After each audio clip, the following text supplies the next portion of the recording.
حضرات علماء کرام، بزرگوں، بھائیوں، نوجوان، بچوں اور بچیوں، بہنوں،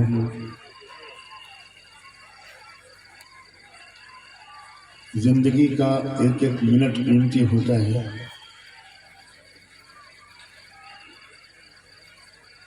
ہمارے جلسوں میں بھی وقت کا بہت زیادہ خیال ہونا چاہیے۔ ہماری قومی عادت پڑ گئی ہے وقت ضائع کرنا،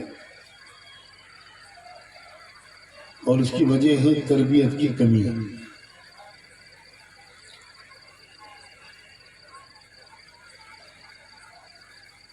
ہمارے نہایت بامقصد جلسوں میں اور مشاعروں میں بہت واضح فرق ہونا چاہیے۔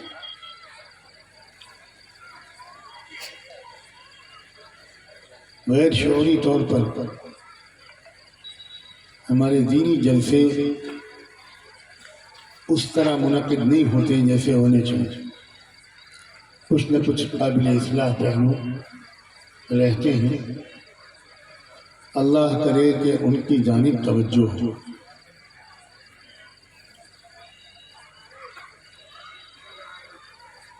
ہم اس وقت حالت جنگ میں ہیں۔ میرے اس جملے کو غور سے سنیے گا۔ ہم حالت جنگ میں ہیں، مگر ہم تماشائی ہیں، ہم جنگ میں شریک سپاہی نہیں ہیں۔ تماشائیوں کے انداز بالکل کچھ اور ہوتے اور سپاہیوں کا انداز بالکل کچھ اور ہوتا۔ حضرت سید احمد شہید کے جلسے میں کوئی نظامت نہیں ہوتی تھی، کوئی شعر و شاعری نہیں ہوتی تھی۔ حضرت شیخ الہند کے جلسے میں کوئی شعر و شاعری نہیں ہوتی تھی۔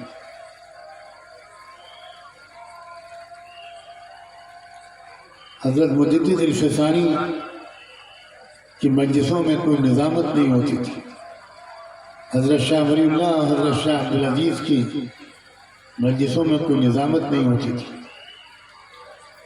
یہ نام ان لوگوں کے ہیں جو تبدیلی لائے۔ ہمیں چاہیے کہ ہم ان کے راستے ہی پر چلیں، اور علماء کو چاہیے کہ وہ اپنے اسلاف کے راستے پر پوری بصیرت اور خود اعتمادی کے ساتھ، پورے شرح صدر اور اطمینان کے ساتھ وہ اپنے اسلاف کے راستے پر ثابت قدم رہیں۔ نئے زمانے کے نئے نئے طریقے، ان میں برکت ہوتی تو ہمارے زمانے میں ہمارا اتنا برا حال نہ ہوتا۔ یہ اس وقت بہت ہی قیمتی مجمع ہے، بڑی تعداد میں حضرات علماء کرام ہیں، دینی مدارس کے طلباء ہیں۔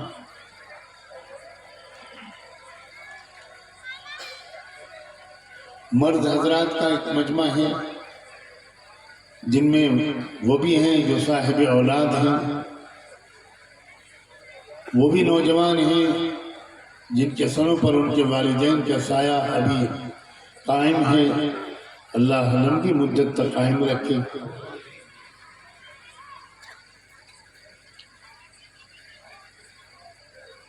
تاجر حضرات بھی ہوں گے، وہ بھی ہوں گے جو کھیتی کسانی کرتے ہیں، مزدوری کرتے ہیں۔ وہ نوجوان بھی ہوں گے جو کالجوں میں پڑھتے ہیں۔ اسی طرح خواتین میں وہ بھی ہوں گی سینکڑوں اور ہزاروں کی تعداد میں جو ماں بن چکی ہیں، وہ بھی ہیں جو بیویاں ہیں، بیٹیاں ہیں، بہنیں ہیں۔ میں یہ کوشش کروں گا، آپ دعا سے میری مدد فرمائیے کہ میں ہر طبقے سے الگ اس کے بارے میں کچھ ضروری باتیں کہوں۔ کچھ باتیں تو عام ہیں جو سب کے لیے ہیں، ہر ایک کے لیے ضروری ہے کہ وہ گناہوں سے بچے، وقت ضائع نہ کرے، مال کو برباد نہ کرے، اپنے دامن کو گناہوں کے ہر دھبے سے بچائے رکھے، گناہوں کے ماحول اور اسباب سے بچے۔ ہر ایک کے لیے ہے تقوی، تاجر کے لیے بھی ہے، کسان اور مزدور کے لیے بھی ہے، عالم کے لیے بھی ہے، امام اور مقتدی سب کے لیے ہے، مرد اور عورت سب کے لیے ہے۔ اچھے اخلاق، میٹھی زبان، معاف کرنے کی عادت، برداشت کرنے کا حوصلہ،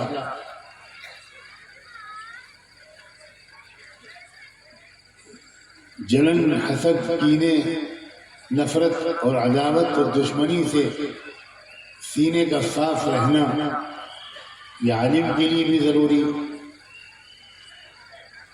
عام آدمی کے لیے بھی ضروری، مرد کے لیے بھی ضروری، عورت کے لیے بھی ضروری۔ نمازوں کا اہتمام، قرآن کی تلاوت، آنکھوں پر قابو رکھنا، بد نظری، بدفعلی، بدکاری، ہر قسم کی بدکاری سے بچنا، کسی کا برا نہ چاہنا،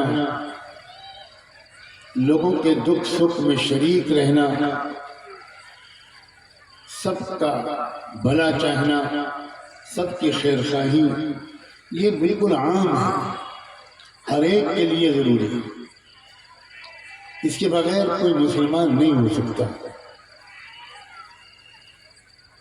ہر مرد اور ہر عورت کے اندر حیا ہو، بے شرمی کی باتوں سے ہر ایک بچے،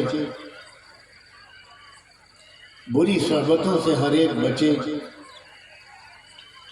بہت زیادہ ہنسے بھی نہیں، بہت زیادہ باتیں بھی نہ کرے، جی لگا کر نماز پڑھنے کی کوشش کرے۔ یہ چیزیں وہ ہیں جو سب کے لیے ضروری ہیں، اور انہی کا نام اسلام ہے۔ کرتا پاجامے، ٹوپی اور داڑھی کا نام اسلام نہیں ہے۔ اسلام کردار کا نام ہے، اسلام جذبات کا نام ہے، اسلام اخلاق کا نام ہے، اسلام سادگی کا نام ہے، اسلام حیا اور شرم کا نام ہے، اسلام ہمیشہ سچ بولنے کا نام ہے، کسی کا برا نہ چاہنے کا نام ہے، کسی کو دھوکہ نہ دینے کا نام ہے، کبھی جھوٹ نہ بولنے کا نام ہے۔ یہ سارے جملے آپ سن رہے ہیں، ایک ایک جملے پر خدا کرے ہر سننے والا صرف اپنے طرف دیکھے، کسی اور کی طرف نہ دیکھے۔ ہر سننے والا اور ہر سننے والی یہ دیکھے کہ کیا یہ چیزیں میرے اندر ہیں۔ یہ الفاظ جو میں بول رہا ہوں وہ خالی زور خطابت میں نہیں بول رہا ہوں، یہ چھوٹے چھوٹے سادہ جملوں کے ذریعے میں اس جانب توجہ مبذول کرنا چاہتا ہوں، آپ سب کی محبت اور احترام کے ساتھ، کہ اللہ کے واسطے اپنے گریبان میں ہم جھانک کر دیکھیں تو ہم کو خود شرمندگی کے ساتھ اس بات کا احساس اور اعتراف ہوگا کہ ہمارا اسلام بہت ادھورا اور ناقص ہے۔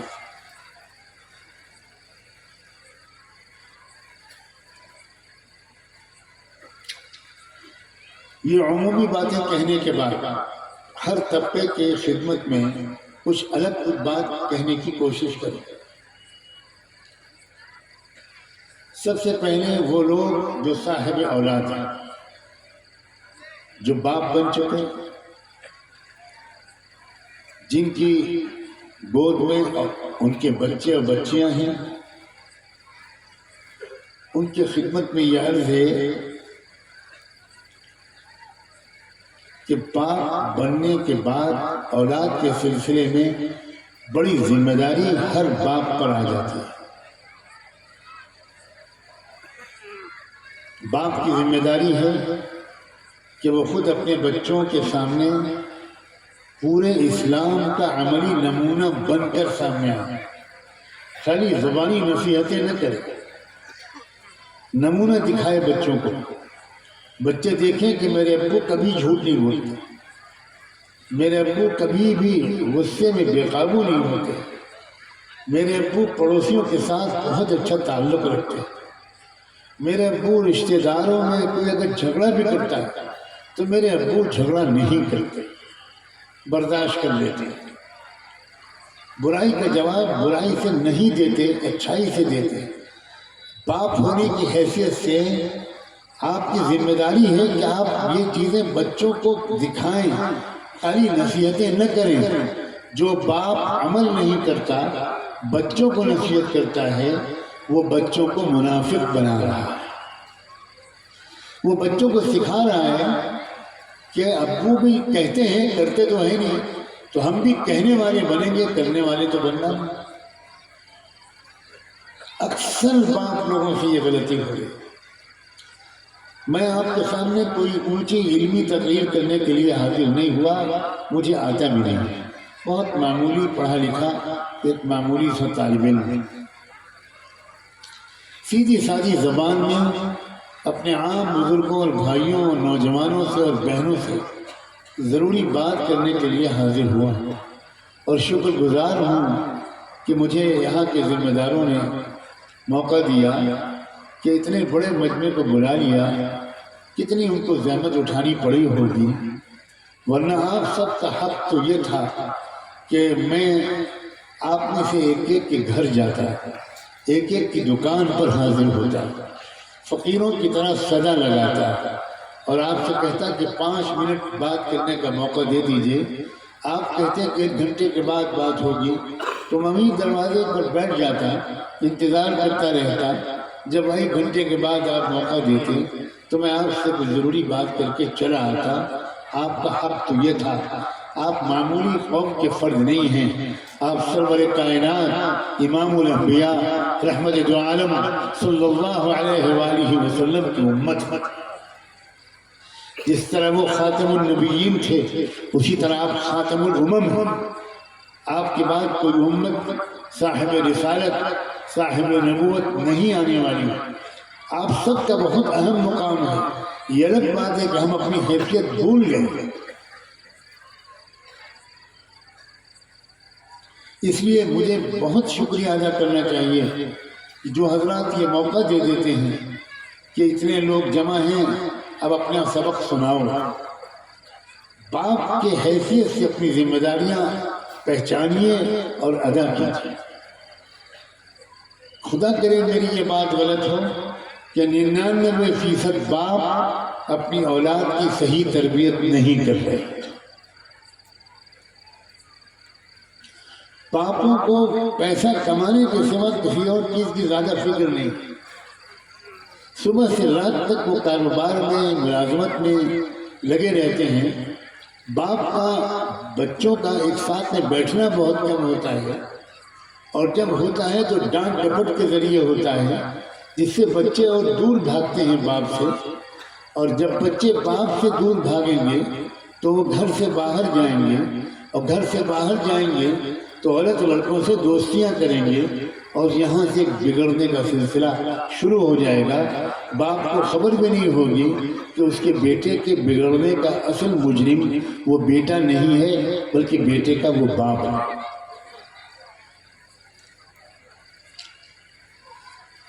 افسوس یہ ہے کہ میں اگر باپوں سے یہ کہوں، آپ سب سے جو باپ بن چکے ہیں، کہ بھائی اپنے بیٹے کو قرآن سمجھائیے، اپنے بیٹے کو اسلام سمجھائیے.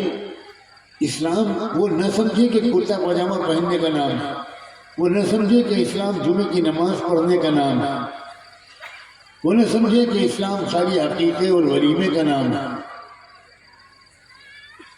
وہ سمجھے اسلام ایک بہترین انسان بننے کا نام ہے.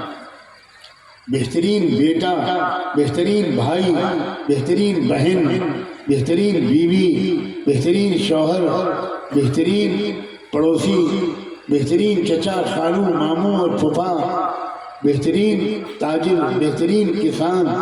یہ ہے اسلام کا مطلب.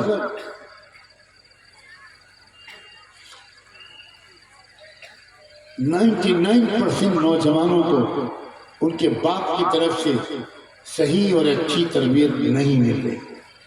میں پوچھنا چاہتا ہوں آپ سے تھوڑا رک کر، میری یہ بات صحیح ہے یا غلط؟ میں جواب چاہوں گا۔ تم باپ بن گئے کیا؟ مبارک ہو۔ کیا نام ہے اس شہر کا؟ آپ نے ریکارڈ قائم کر دیا، اتنا چھوٹا بچہ ابا بن گیا۔ یہ صرف یہیں کرامت ظاہر ہو سکتی، امریکہ میں بھی نہیں ہو سکتی، اور چندریان 3 لے جانے والے بھی نہیں کر سکتے، وہ بھی بڑی مشکل سے باپ بنے۔ یہاں تو ماشاءاللہ کیا دھاردار جوانی ہے۔ وہ نام سے مشابہت ہے۔ بیٹا کسی اور بات پہ جواب دینا، پھنس گئے تم۔ تمہارے ابا کہیں گے کہ تم ابا بن گئے تھی، مجھے پتہ بھی نہیں چلا تم نے شادی کر لی۔ اتنی جلدی نہ کرو بھائی، تھوڑی مونچھیں نکلنے دو، داڑھی نہ نکلے تب بھی چلے جائے۔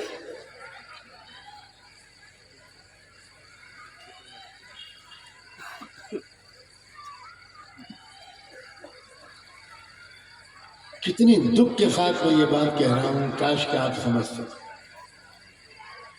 کروڑوں بچے ہمارے گھروں میں ہیں جن کو ان کے باپ اور ماں نے اچھی تربیت نہیں دی۔ کروڑوں لوگ شکایت کرتے ہیں کہ لڑکے نشہ کرنے لگے، لڑکے ڈرگ لینے لگے، لڑکے موبائل کا غلط استعمال کرنے لگے، لڑکے یہ کرنے لگے، لڑکے وہ کرنے لگے، لڑکیاں یہ کرنے لگیں، لڑکیاں وہ کرنے لگیں، لڑکیاں ایرے غیرے کے ساتھ بھاگنے لگیں۔ اب میں ان لڑکوں لڑکیوں کو الزام دوں یا یہ کہوں کہ اصل جرم تو ان کے ماں باپ کا؟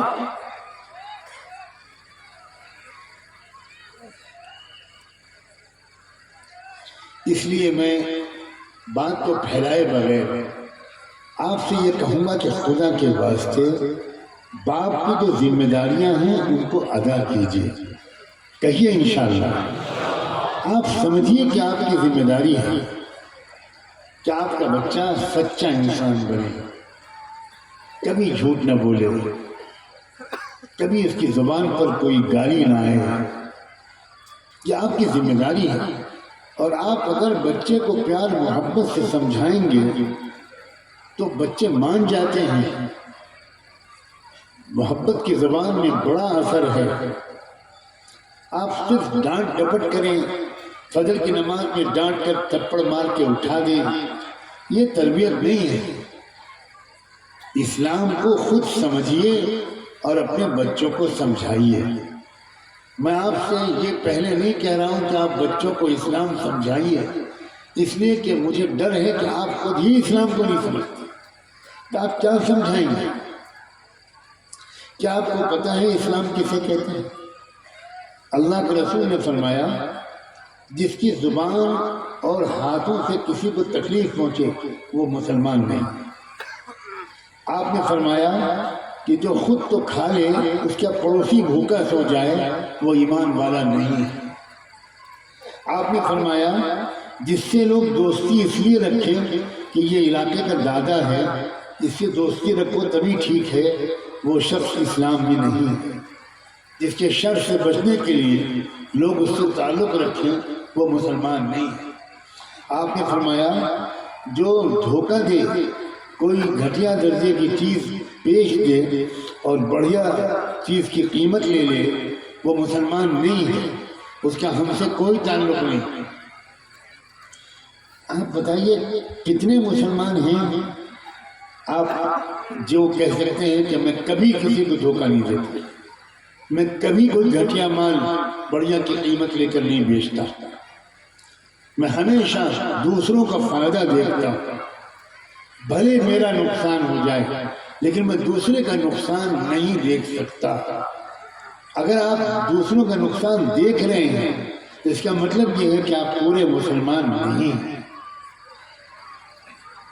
اللہ کے بندو معاملہ سنگین ہے، معاملہ بہت سیریس ہے، بہت گہرائی اور سنجیدگی سے اپنا جائزہ لینے کی ضرورت ہے۔ جب آپ بنیں گے پورے مسلمان تو آپ کے بچے خود بخود بڑی حد تک آپ کو دیکھ کر نیک بنتے چلے جائیں۔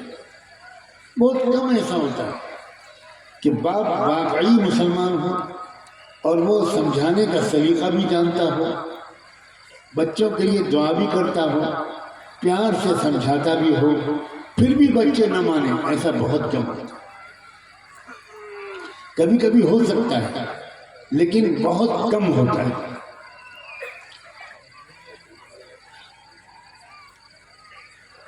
زندگی گزارنے کا ایک طریقہ یہ ہے، اور یہ میں سب کے لیے کہہ رہا ہوں، کہ اپنے لیے ہم جئیں صرف، اور ایک یہ کہ ہم سب کے لیے جئیں۔ دونوں میں زمین آسمان کا فرق۔ میں قسم کھا کے کہنے کو تیار ہوں، اگرچہ میری قسم کھانے کی عادت نہیں ہے، کہ جو صرف اپنے لیے جیتا ہے، اپنی فیملی اور بچوں کے لیے جیتا ہے، سماج کے لیے نہیں جیتا، وہ مسلمان نہیں ہے۔ الدین النصیحہ، اللہ کے رسول نے فرمایا، جانتے ہو دین کیا ہے؟ دین کہتے ہیں سب کی خیر خواہی کو، سب کا بھلا چاہنے کو۔ لوگوں، اسلام پھیلا کیوں تھا؟ اسلام تقریروں سے نہیں پھیلا تھا، اسلام جلسوں سے نہیں پھیلا تھا۔ کوئی مجھے ایک جلسے کی روایت دکھا دے صحابہ کے طور پر، ایک جلسے کی روایت، یہاں اتنے علماء بیٹھے ہیں، ایک جلسے کا واقعہ دکھا دے کہ جس میں صدیق اکبر نے تقریر کی ہو غیر مسلموں کے سامنے، سیدنا عمر فاروق نے تقریر کی ہو، کوئی جلسہ ہوا ہو، اس میں لوگوں کو بلایا گیا، کوئی ایک واقعہ دکھا دے۔ جلسوں سے اسلام پھیلتا ہوتا تو سب سے زیادہ اس دور میں پھیلتا ہے، کیونکہ جتنے جلسے اس دور میں ہو رہے ہیں اسلامی تاریخ میں کبھی نہیں۔ یہ غور سے سنا آپ نے؟ نہیں سنا؟ سننے والا ایک ہی بچہ ہے بس۔ مجھے اب تک یہ لگ رہا ہے کہ اسی ایک بچے نے سنا ہے بس، بڈھے کوئی نہیں سن رہا۔ کیا کہا میں نے؟ جان لیں، مجھے کوئی جلسہ بتائیے حضرت عثمان کی تقریر، حضرت علی کی تقریر، جس کے بعد ہزاروں لوگوں نے کلمہ پڑھا۔ میں کوئی کم پڑھا لکھا ہوں، آپ لوگ بتاؤ، ہے کوئی روایت؟ اور ہمارے جلسے دنیا میں سب کسی قوم کے جلسے اتنے نہیں ہوتے جتنے مسلمانوں کے۔ ہم لوگ جلسہ کھیلتے تھے بچپن میں بھی کھیلتا تھا، کیونکہ اور کسی کھیل کا شوق ہی نہیں تھا، تو بڑوں کو دیکھتا تھا تو وہ تو بڑی مفید باتیں کرتے تھے، ہم لوگ چھوٹے 6-7 سال کے بچے تھے، تو بچے تو وہی دیکھ کرتے ہیں جو بڑوں کو کرتا ہے وہ دیکھتے، تو ہم لوگ جلسہ کھیلتے تھے۔ ایک ڈنڈا لے آتے تھے، اس ڈنڈے میں ایک گلاس باندھ دیتے تھے، وہ مائکروفون ہو جاتا تھا، اور اس میں ایک رسی باندھتے تھے، اور رسی کھمبے میں ایک بالٹی سے باندھ دیتے تھے، وہ بالٹی کیا ہو جاتی تھی؟ Loud speaker. اور ہم لوگ اتنے چھوٹے تھے کہ تتلی زبان میں بولتے تھے، اللہ نے زمین بنائی، اللہ نے آسمان بنایا، اللہ نے چاند ستارے بنائے۔ 2 بڑے مقرر ہوتے تھے ان جلسوں کے، ایک میں اور ایک حضرت مولانا سلمان صاحب، ہم 2 لوگ ہوتے تھے، اور چھوٹے چھوٹے بچے سامنے بیٹھتے تھے، اور ہماری دھڑ، یہ ہمارا کھیل تھا۔ اب بڑھاپے میں بھی وہی کھیل کھیل رہے ہیں۔ جلسوں سے اسلام نہیں پھیلا تھا، دنیا کی قومیں مسلمانوں کو دیکھ کر حیرت میں پڑتی تھیں اور اسلام لاتے۔ دنیا کے نوجوان مسلم نوجوانوں کو دیکھتے تھے، ان کی پاک دامنی کو، بڑوں کے ادب کو، بڑوں کی عزت جس طرح وہ نوجوان کرتے تھے۔ کسی سڑک پار کرتے ہوئے بوڑھے کو کوئی نوجوان دیکھتا تھا تو کبھی اکیلے چھوڑتا ہی نہیں تھا، اس کو اطمینان سے، چاہے وہ یہودی ہو، چاہے وہ عیسائی ہو، چاہے وہ مشرک ہو، چاہے وہ منافق ہو، لیکن اگر وہ بوڑھا ہے، کمزور ہے، تو نوجوان صحابہ، نوجوان تابعین وہ اس کی مدد کرتے تھے، خدمت کرتے تھے، گھر میں جا کر سودا لا کے دیتے تھے، بیماروں کی عیادت کرتے تھے، پورا شہر صاف رکھتے تھے۔ مدینہ منورہ پوری دنیا کا سب سے صاف شہر بن گیا تھا، پوری دنیا کا۔ وہاں کوئی میونسپل کارپوریشن کے صفائی کرمچاری نہیں تھے، لیکن ہر مسلمان اپنے گھر کو صاف رکھتا تھا اور اپنے گھر کے سامنے کے حصے کو صاف رکھتا تھا۔ اسلام کچھ اور تھا لوگوں، ہم لوگوں نے حلیہ بگاڑ دیا۔ اس اسلام کو دیکھ کر دنیا کے لوگ مسلمانوں سے محبت کرتے تھے اور اسلام سے محبت کرتے تھے۔ ہمارے والے اسلام کو دیکھ کر دنیا کے لوگ مسلمانوں سے بھی نفرت کرنے لگے اور اسلام سے بھی نفرت۔ ہم الزام ان کو دیتے تھے، قصور اپنا نکل آیا۔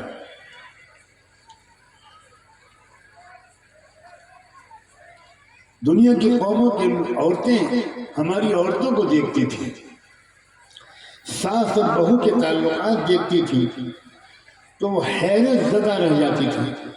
میں بخدا تاریخ کی کتابوں کے تفصیلی مطالعے کے بعد کہہ رہا ہوں، وہ عربی ادب کی کتابوں کے مطالعے کے بعد عجیب عجیب قسم کے واقعات ہیں کہ مسلمانوں کی ساس اور بہو کے درمیان کئی 100 سال تک کسی گھر میں کبھی کوئی جھگڑا ہی نہیں، کبھی کوئی اختلاف۔ اور وہ عیسائی عورتیں، یہودی عورتیں، مجوسی عورتیں وہ آتی تھیں، یہ لوگ گھر میں بلاتی تھیں، گھر میں ضیافت ہوتی تھی، کھانے کھلاتی تھی، ان کا استقبال کرتی تھی۔ صحابیات، تابعی عورتیں، تو وہ پوچھتی تھی کہ یہ بیٹی ہے آپ کی؟ تو وہ بتاتی تھی نہیں، یہ میری تیسری بہو ہے۔ تو بہو اور ساس کے درمیان ایسی محبت ہوتی تھی کہ اس کو دیکھ کر وہ حیران رہ جاتی تھی کہ ہمارے ہاں تو ساس اور بہو کے درمیان تو جھگڑے روز مرہ کا معمول ہے۔ الساس مساس وما ادراک مساس، بڑی خطرناک مخلوق ہے۔ یہاں ساسیں بھی بیٹھی ہوں گی، بہویں بھی بیٹھی ہوں گی، میں دونوں کا طرفدار ہوں، وہ مجھے یہاں سے جان بچا کر جانا بھی۔ اگر کسی ایک کی میں نے سپورٹ کی تو آج رات کے کھانے میں خیریت نہیں، کچھ بھی ملا کے بھیج دیں گے، کچھ پڑھ کے پھونک کے بھیج دیں گے، بڑے پیر صاحب کے نام۔ نند اور بہاوج، کیا میں آپ کو بتاؤں کہ نند کے لیے عربی زبان میں کوئی لفظ نہیں، بہن بہن، کوئی جھگڑا کبھی ہوتا ہی نہیں تھا۔ اصلی مسلمان تھے وہ لوگ۔ میں اپنی پیاری بیٹیوں اور بہنوں سے بھی کہتا ہوں بہت محبت کے ساتھ کہ جس گھر میں اسلام ہوتا ہے اس گھر میں جھگڑا نہیں ہوتا، جس گھر میں اسلام ہوتا ہے اس گھر میں محبتیں ہوتی، خوشیاں ہوتی، مسکراہٹیں ہوتی، قہقہے ہوتے ہیں، خوشیوں کا ماحول ہوتا ہے، رنجش کا، شکوے شکایت کا، لڑائی جھگڑے کا ماحول نہیں ہوتا۔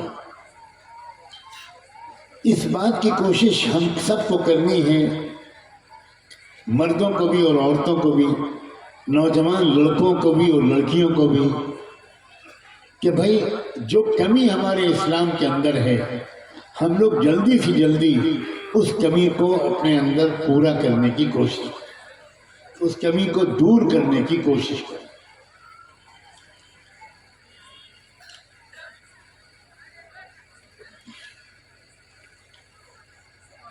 ایک جملہ میں نے بولا تھا، ایک جینا ہوتا ہے صرف اپنے لیے۔ یہ تو جانور کی زندگی ہوتی ہے، انسان کی زندگی نہیں۔ انسان کی زندگی ہوتی ہے جس میں دوسروں کو بھی نفع ہو۔ سب سے بہترین انسان اسلام کے خیال میں وہ ہے جس سے لوگوں کو زیادہ سے زیادہ فائدہ پہنچے، انفعہم لعیالہم، سب سے زیادہ فائدہ پہنچے۔ اس زمانے میں یہ رواج ختم ہو گیا میرے عزیز دوستوں، میری بات کو ذرا بہت غور سے سننا، یہ ختم ہو گیا رواج۔ اسلام ہماری زندگیوں میں نہیں ہے، اسی لیے قومیں ہمارے اوپر ٹوٹ پڑی ہیں۔ میں یہ نہیں کہہ رہا ہوں کہ اس میں ان کا کوئی قصور نہیں ہے، میں یہ بات بالکل نہیں کہہ رہا، لیکن میں یہ بات ضرور کہہ سکتا ہوں اور کہہ رہا ہوں کہ اگر ہمارے اندر اسلام ہوتا تو اللہ کا وعدہ ہے ان الذین آمنوا وعملوا الصالحات سیجعل لهم الرحمن ودا، جو واقعی ایمان والے اور اچھے اخلاق والے ہوتے ہیں، زندگی اور کردار ان کا اچھا ہوتا ہے، اللہ کا وعدہ ہے کہ دنیا کے انسانوں کے دلوں میں ان کی محبت ڈال دے گا۔ ہماری محبت لوگوں کے دلوں میں نہیں آ پا رہی، اس میں بڑا قصور ہمارا بھی ہے۔ اگر ہمارا ہی نہیں ہے تو ہمارا بھی ضرور ہے۔ ہمیں اپنی اصلاح کی فکر کرنی چاہیے کہ ہمارے رویے درست ہوں، ہمارے اخلاق درست ہوں۔ کسی پر نظر پڑے تو ہماری نظر میں کوئی نفرت نہیں ہونی چاہیے۔ اللہ کے رسول کی نظر پڑتی تھی اپنے زمانے کے کافروں پر، مشرکوں پر، دشمنوں پر۔ مجھے بتائیں، یہاں علماء بیٹھے ہیں، کیا اللہ کے رسول کی نگاہ زندگی میں کسی ایک بار بھی کسی پر نفرت کی پڑی تھی؟ بس جواب دینا۔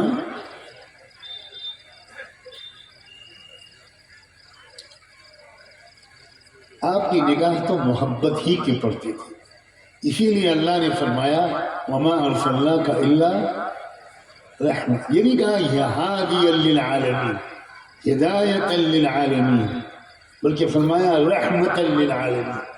اگر ہمارے دل میں رحمت کا مزاج نہیں ہوگا تو ہم سے ہدایت بھی نہیں پھیل سکتی۔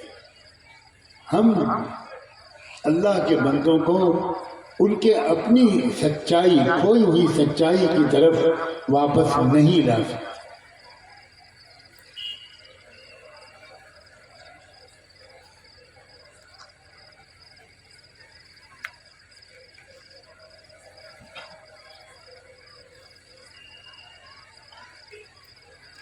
آپ میں بہت سے لوگ وہ ہوں گے جو کاروباری ہیں، تاجر لوگ۔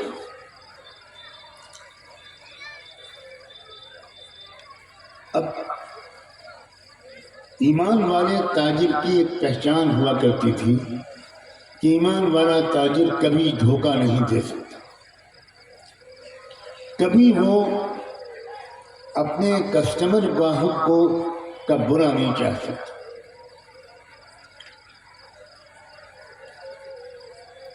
وہ ہر ایک کا خیر خواہ ہوتا تھا۔ ایمان والا تاجر، اس کی تجارت میں برکت اسی وجہ سے ہوتی تھی، دور دور تک شہرت ہوتی تھی کہ فلاں تاجر انتہائی ایماندار ہے۔ ہمارے زندگی میں دو حصے ہو گئے ہیں، نماز روزہ بھی چلتا ہے، کبھی کبھی کوئی اور دینی کام میں ہم حصہ بھی لیتے ہیں، لیکن معاملات ہمارے اچھے نہیں۔ ہمارے بہت کم تاجر ہیں جن کے بارے میں ہم اطمینان کے ساتھ یہ بات کہہ سکتے ہیں کہ یہ کبھی دھوکہ نہیں دے سکتے، کبھی جھوٹ نہیں بول سکتے، کبھی گھٹیا مال بیچ نہیں سکتے۔ یہ اسلام نہیں ہے دوستو۔ پورے اسلام کی طرف واپس آؤ، ادخلوا فی السلم کافۃ۔ پورے اسلام پر عمل ہم نہیں کر رہے، اسی لیے غلط میسج جا رہا ہے ہمارے دوسرے بھائیوں اور بہنوں کو۔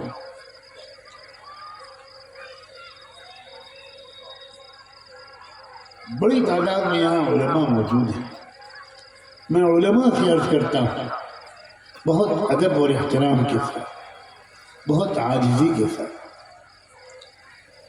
کہ آپ اسلام کو گہرائی سے سمجھیے، قرآن مجید کی گہرائی سے سمجھیے، اور قرآن کی سمجھ کو مسلمان مردوں اور عورتوں میں عام کیجیے۔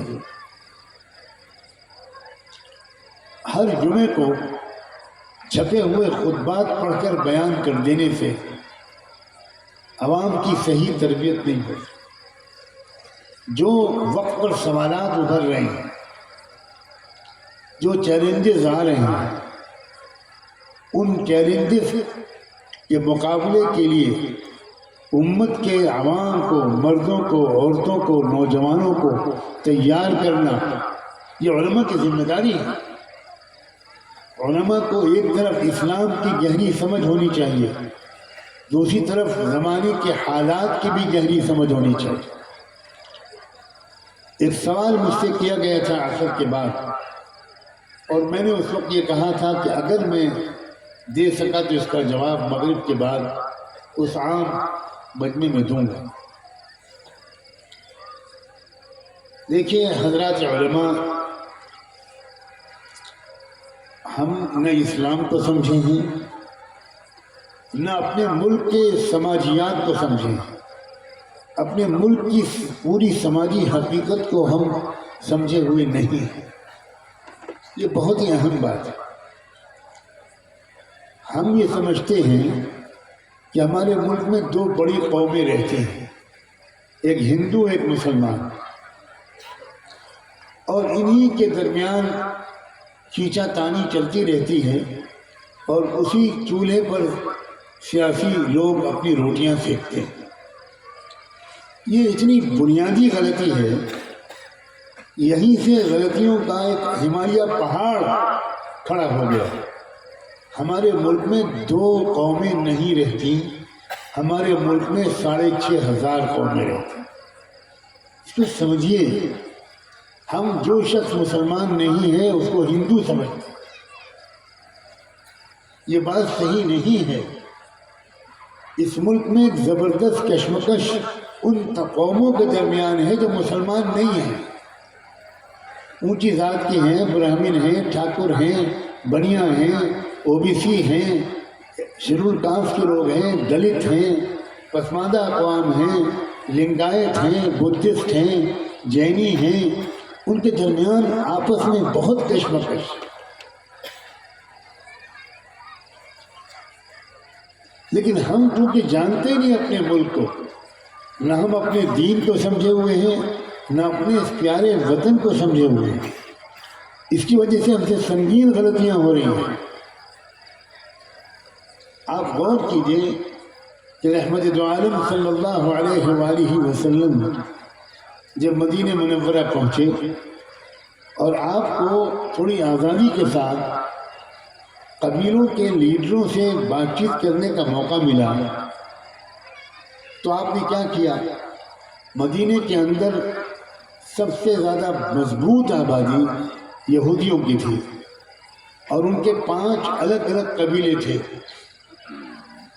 آپ نے ان 5 قبیلوں کے لیڈروں کو بلایا مدینہ پہنچتے ہی، اور 2 مشرک مورتی پوجا کرنے والی عرب قبیلے تھے، ایک اوس اور خزرج، ان دونوں کو بھی لیڈروں کو بلایا، اور جو ایمان والے تھے مہاجر اور انصار، تو مہاجروں کے لیڈر کو بھی بلایا، انصار کے لیڈر کو بھی۔ اور آپ نے اس پہلی میٹنگ میں ایک بات رکھی، کاش کہ آج کے مسلمانوں کی طرف سے کچھ تربیت حاصل کر کے علماء اس ملک میں کام کرتے ہیں، اندھا دھند کام نہ کرتے۔ امید ہے کہ آپ میرے اشارے کو سمجھیں گے۔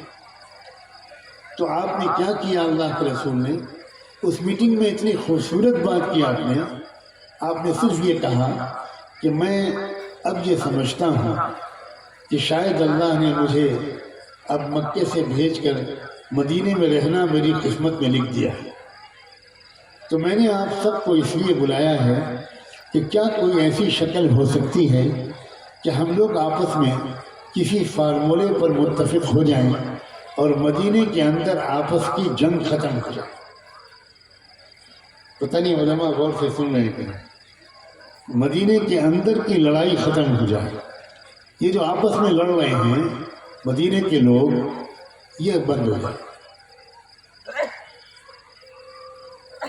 ام المؤمنین سیدہ عائشہ صدیقہ رضی اللہ عنہا نے فرماتی ہیں، وہ اس حدیث میں جو امام بخاری نے صحیح بخاری میں روایت کی، حضرت عائشہ نے فرمایا تھا کہ اللہ نے اپنے محبوب صلی اللہ علیہ وآلہ وسلم کے لیے مدینے آنے کا وہ وقت مقدر فرمایا جب اس سے پہلے مسلسل 18 سال تک مدینہ منورہ کے لوگ آپس میں لڑتے لڑتے تھک چکے تھے. مجھے لگ نہیں رہا کہ آپ لوگ غور سے سن رہے ہیں. نہیں، مجھے نہیں لگا. میں لاکھوں مجموعوں سے خطاب کر چکا ہوں. مجھے تو لگ رہا ہے کہ مجھے السلام علیکم یا اہل القبور جلدی پڑھ کر اور فاتحہ کسی سے دلوا کر جانا جانا. مجھے ایسی لگا، نہ پیچھے نہ سامنے. تو کیا یہاں آس پاس کے قبرستان ہے؟ کیوں بولے یہ زمین قبرستان کی نہیں؟ میں پڑھ دوں السلام علیکم یا اہل القبور یغفر اللہ لنا ولکم انتم لنا سلف ونحن لکم خلف انا بکم لاحقون انشاء اللہ. تم ہی مناسب چلے یا بھی کچھ لڈو بٹیں گے؟ مجھے تو لگی نہیں رہا کہ میں زندہ لوگوں کے سامنے بات کروں. مجھے نہیں لگا. کیا بھوک لگی ہے کیا؟ کیوں بھائی آج اس شہر میں کسی نے کھانا نہیں کھایا؟ آپ تو کہیں گے آپ کو یہیں رہنا ہے. ظاہر بالکل صحیح نہیں، آپ کو یہی کہنا چاہیے. میں تو چلے جاؤں گا بدلا ہم کر کے. میں تو لائٹر موڈ میں یہ بات کر. کیا کہہ رہا تھا؟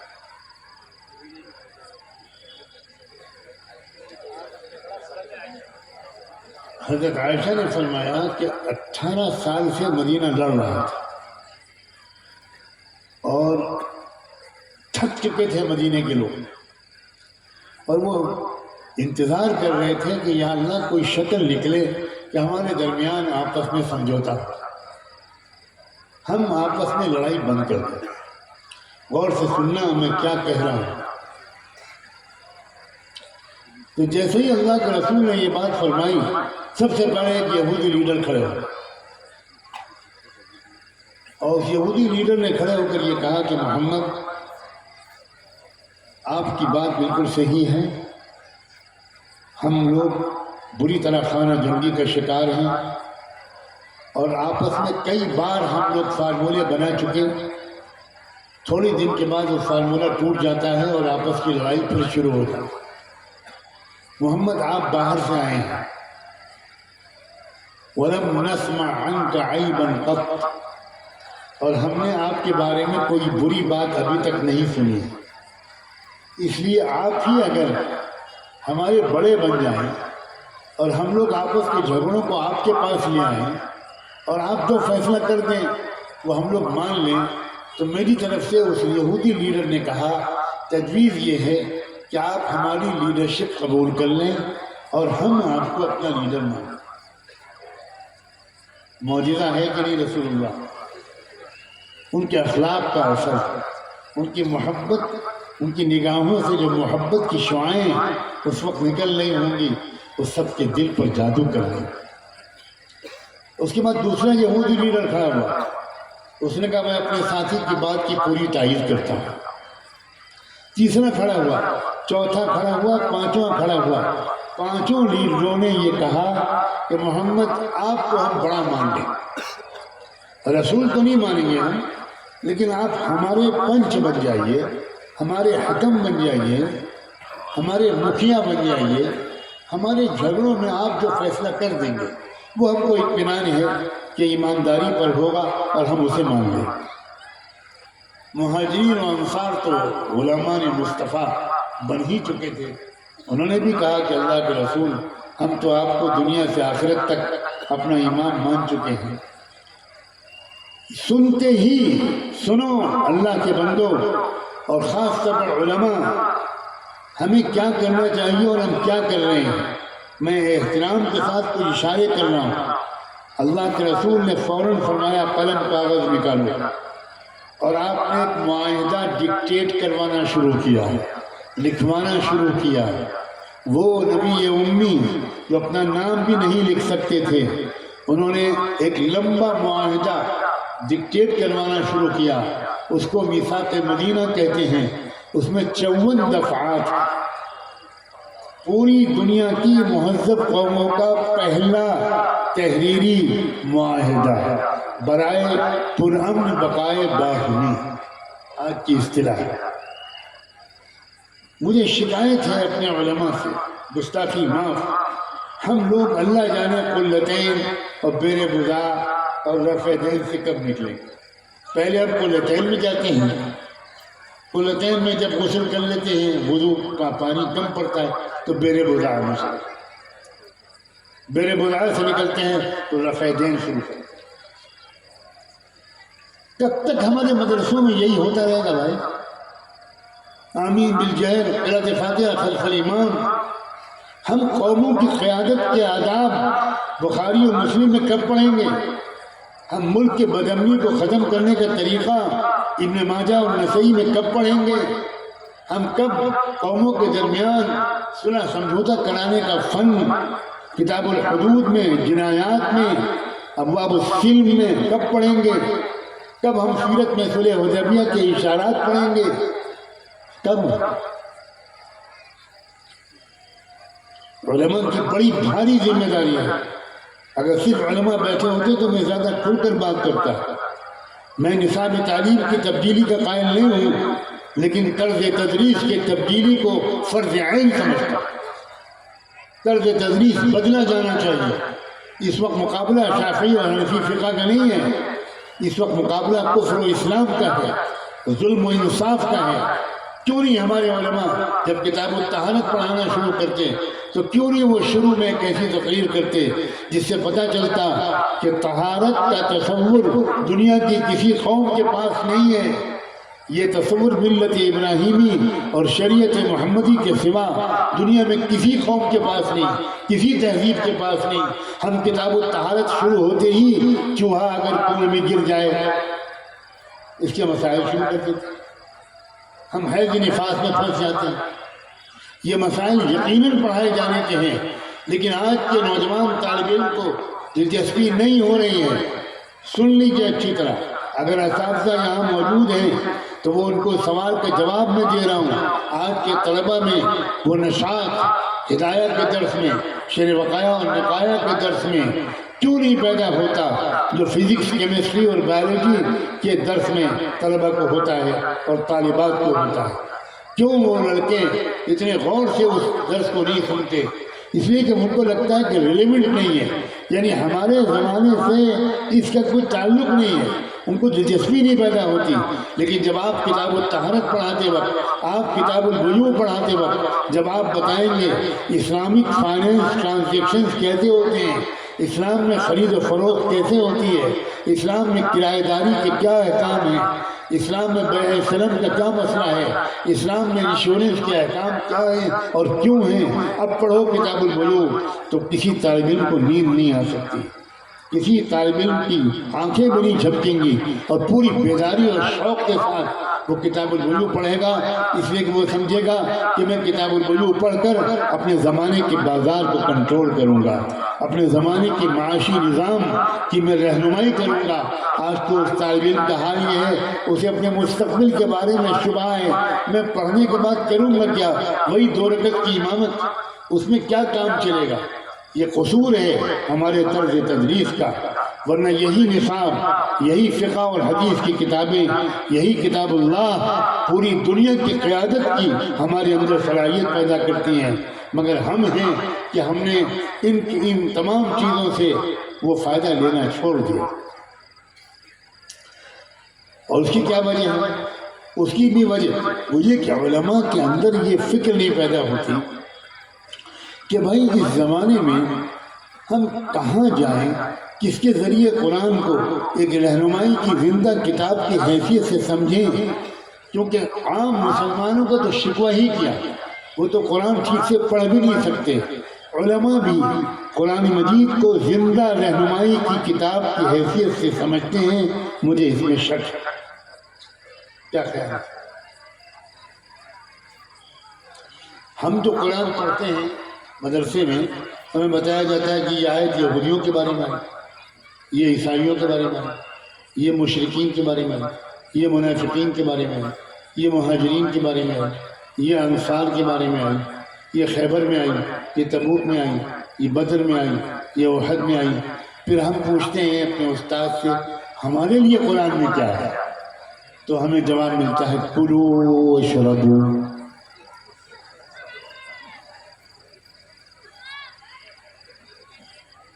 اور اس میں بھی بہت ہوشیاری، کلوا واشربوا پوری آیت نہیں پڑھتے، اس میں آگے ہے ولا تسرفوا، وہ نہیں پڑھتے، صرف کلوا واشربوا۔ جیسے ہمارے لوگ مکان بناتے ہیں تو اس مکان میں لکھواتے ہیں ھذا من فضل ربی، یہاں بھی ڈنڈی مارتے ہیں، پوری آیت نہیں لکھواتے، اس میں آیت پوری ہے ھذا من فضل ربی لیبلونی اشکر ام اکفر، یہ میرے رب کا احسان ہے مجھ پر، اور وہ اس لیے ہے کہ میرا امتحان لینا چاہتا ہے، میں اس کا شکر گزار بندہ بنوں گا یا ناشکرہ بنوں گا، یہ کوئی نہیں لکھتا۔ آیت کا آخری حصہ ہم نے آج تک لکھا ہوا نہیں دیکھا، کار پر، اسکوٹر پر، بیل گاڑی پر لکھا ہوا ہوگا ھذا من فضل ربی، لیکن لیبلونی کہیں نہیں لکھا۔ اتنا چالاک ہے مسلمان، کس نے کہا کہ بیوقوف ہے مسلمان؟ کیا کر رہے ہیں ہم لوگ؟ ہم نے قرآن کے ساتھ مذاق کرنے کا فیصلہ کیا۔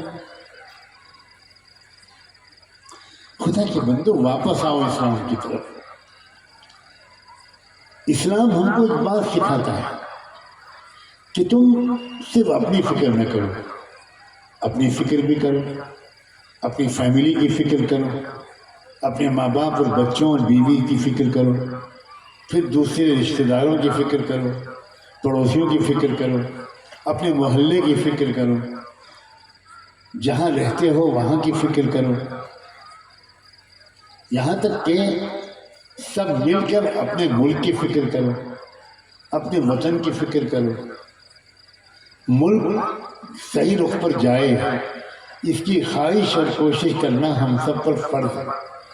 ملک غلط رخ پر نہ جائے، جس میں ملک کی بربادی ہے، جس میں ملک میں مہنگائی کا بڑھنا یقینی ہے، اس رخ پر جس رخ پر ملک اگر جائے گا تو بے روزگاری بڑھے گی، مہنگائی بڑھے گی، نوجوان بے روزگار ہوں گے۔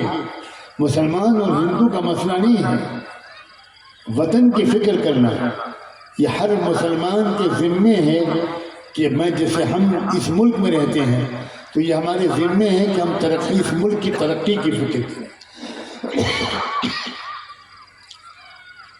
ترقی کیسے ہوگی؟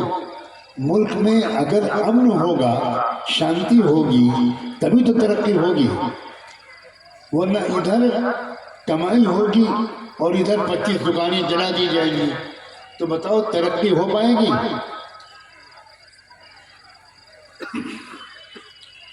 ادھر 25 نوجوانوں کو موب لنچنگ کر کے مار دیا جائے گا۔ مسلمانوں ہی کا نقصان نہیں ہے، سمجھدار ہوتے لوگ، ہم تو سمجھاتے سمجھاتے تھکے جا رہے ہیں۔ خدا کے بندو، اس طرح ملک بدنام ہو رہا ہے، ملک کی ترقی رک رہی ہے۔ ہمارے ملک میں پچھلے 10 سال میں باہر سے روپیہ کاروبار میں لگانے کا معاملہ 11% تک کم ہو چکا ہے۔ لوگوں نے جو سرمایہ اس ملک میں لگانے کا فیصلہ کیا تھا، روز فسادات، روز موب لنچنگ، روز گھر جلانا، مسجد توڑنا، مسجد گرانا، درگاہوں کو توڑنا، یہ دیکھ کر بڑے بڑے کھرب پتی لوگوں نے دوسرے ملکوں میں اپنا پیسہ لگانا شروع کر دیا۔ اور دوسرے ملکوں کے کاروباری چھوڑو، اس ملک کے کاروباری لوگ اس ملک میں پیسہ نہیں لگا رہے ہیں، وہ پیسہ باہر لے جا رہے ہیں۔ اب علماء کا فرض ہے یہ کہ ہم کو اپنے ملک کی فکر بھی کرنی ہے. بالکل کسی کے باپ کا یہ ملک نہیں ہے، اور اگر کچھ لوگ نشے میں ہیں تو ہمیں ان کو نشے سے نکالنے کی محبت بھری کوشش بھی کرنی ہے. اس ملک کو نیچے نہیں جانے دینا. اس ملک کو آزاد کرانے میں ہمارے آباء و اجداد نے زبردست قربانیاں دی، لیکن صرف ہمارے بزرگوں نے قربانی دی، ہمارے بزرگوں نے قربانی دی. اس کا ترانہ پڑھتے رہنے سے کام نہیں چلے، ہمیں خود کچھ کرنا پڑے گا. اللہ کے رسول صلی اللہ علیہ وسلم کی اس بات پر جب سب نے لبیک کہا، آپ نے معاہدہ لکھوایا اور عجیب الفاظ لکھے. آپ نے علماء سے میری گزارش ہے کہ آپ میری بات کو یقین نہ کریں. آپ سیرت ابن ہشام پڑھیں، آپ سیرت النبی علامہ شبلی نعمانی کی پڑھیں، آپ مختلف سیرت کی کتابیں پڑھیں جو آپ کے پاس ہوں. اس میں اللہ کے رسول نے آخر میں یہ جملہ لکھوایا ہے، یہودیوں کے 5 قبیلوں کا نام لے کر اور مشرکوں کے 5 دونوں قبیلوں کا نام لے کر، نحن امت واحدہ. غور فرمائیے آپ کہ علماء سے میری گزارش ہے، پڑھیے اس کو. نحن امت واحدہ، کہ ہم یہ مدینے کے لوگ ایک امت ہیں، ہم اس ملک کے باشندے ایک امت ہیں. واللہ مسلمانوں کے دل کی یہ آواز ہونی چاہیے کہ اگر کوئی دلت زخمی ہوتا ہے تو ہم زخمی ہوتے ہیں، اگر کوئی پچھڑے ورگ کا بھائی زخمی ہوتا ہے، اس کی عزت لوٹی جاتی ہے کسی لڑکی کی، کسی کا اپہرن کیا جاتا ہے، تو ہماری بیٹی اور بہن ہے وہ. اگر کوئی سکھ، اگر کوئی بدھسٹ، اگر کوئی دلت، کوئی شیڈول کاسٹ کا انسان، کوئی سی سماج کا انسان اگر ذرا بھی اس کو ہانی پہنچتی ہے تو قیامت کے دن اللہ ہم سے پوچھے گا، تم وہاں موجود تھے، کلمہ پڑھتے تھے، تم نے کیا میرے اس بندے کی مدد کی؟ کیا تم نے اس بندے کو انصاف دلانے کے لیے کوئی کوشش کی؟ میں علماء سے گزارش کر رہا ہوں، اللہ کے بندو، میں گستاخی کر رہا ہوں یہ کہتے ہوئے آپ کی خدمت میں، ہمیں اعتراف کرنا چاہیے کہ ہم اسلام کو ٹھیک سے سمجھے ہوئے نہیں.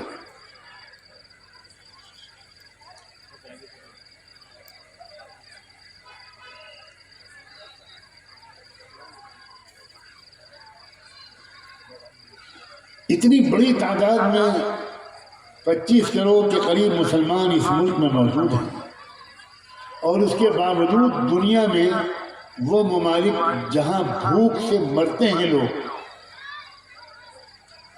ان کی فہرست میں 170واں نمبر ہے ہمارا. آپ غور فرمائیے، آپ غور کیجئے.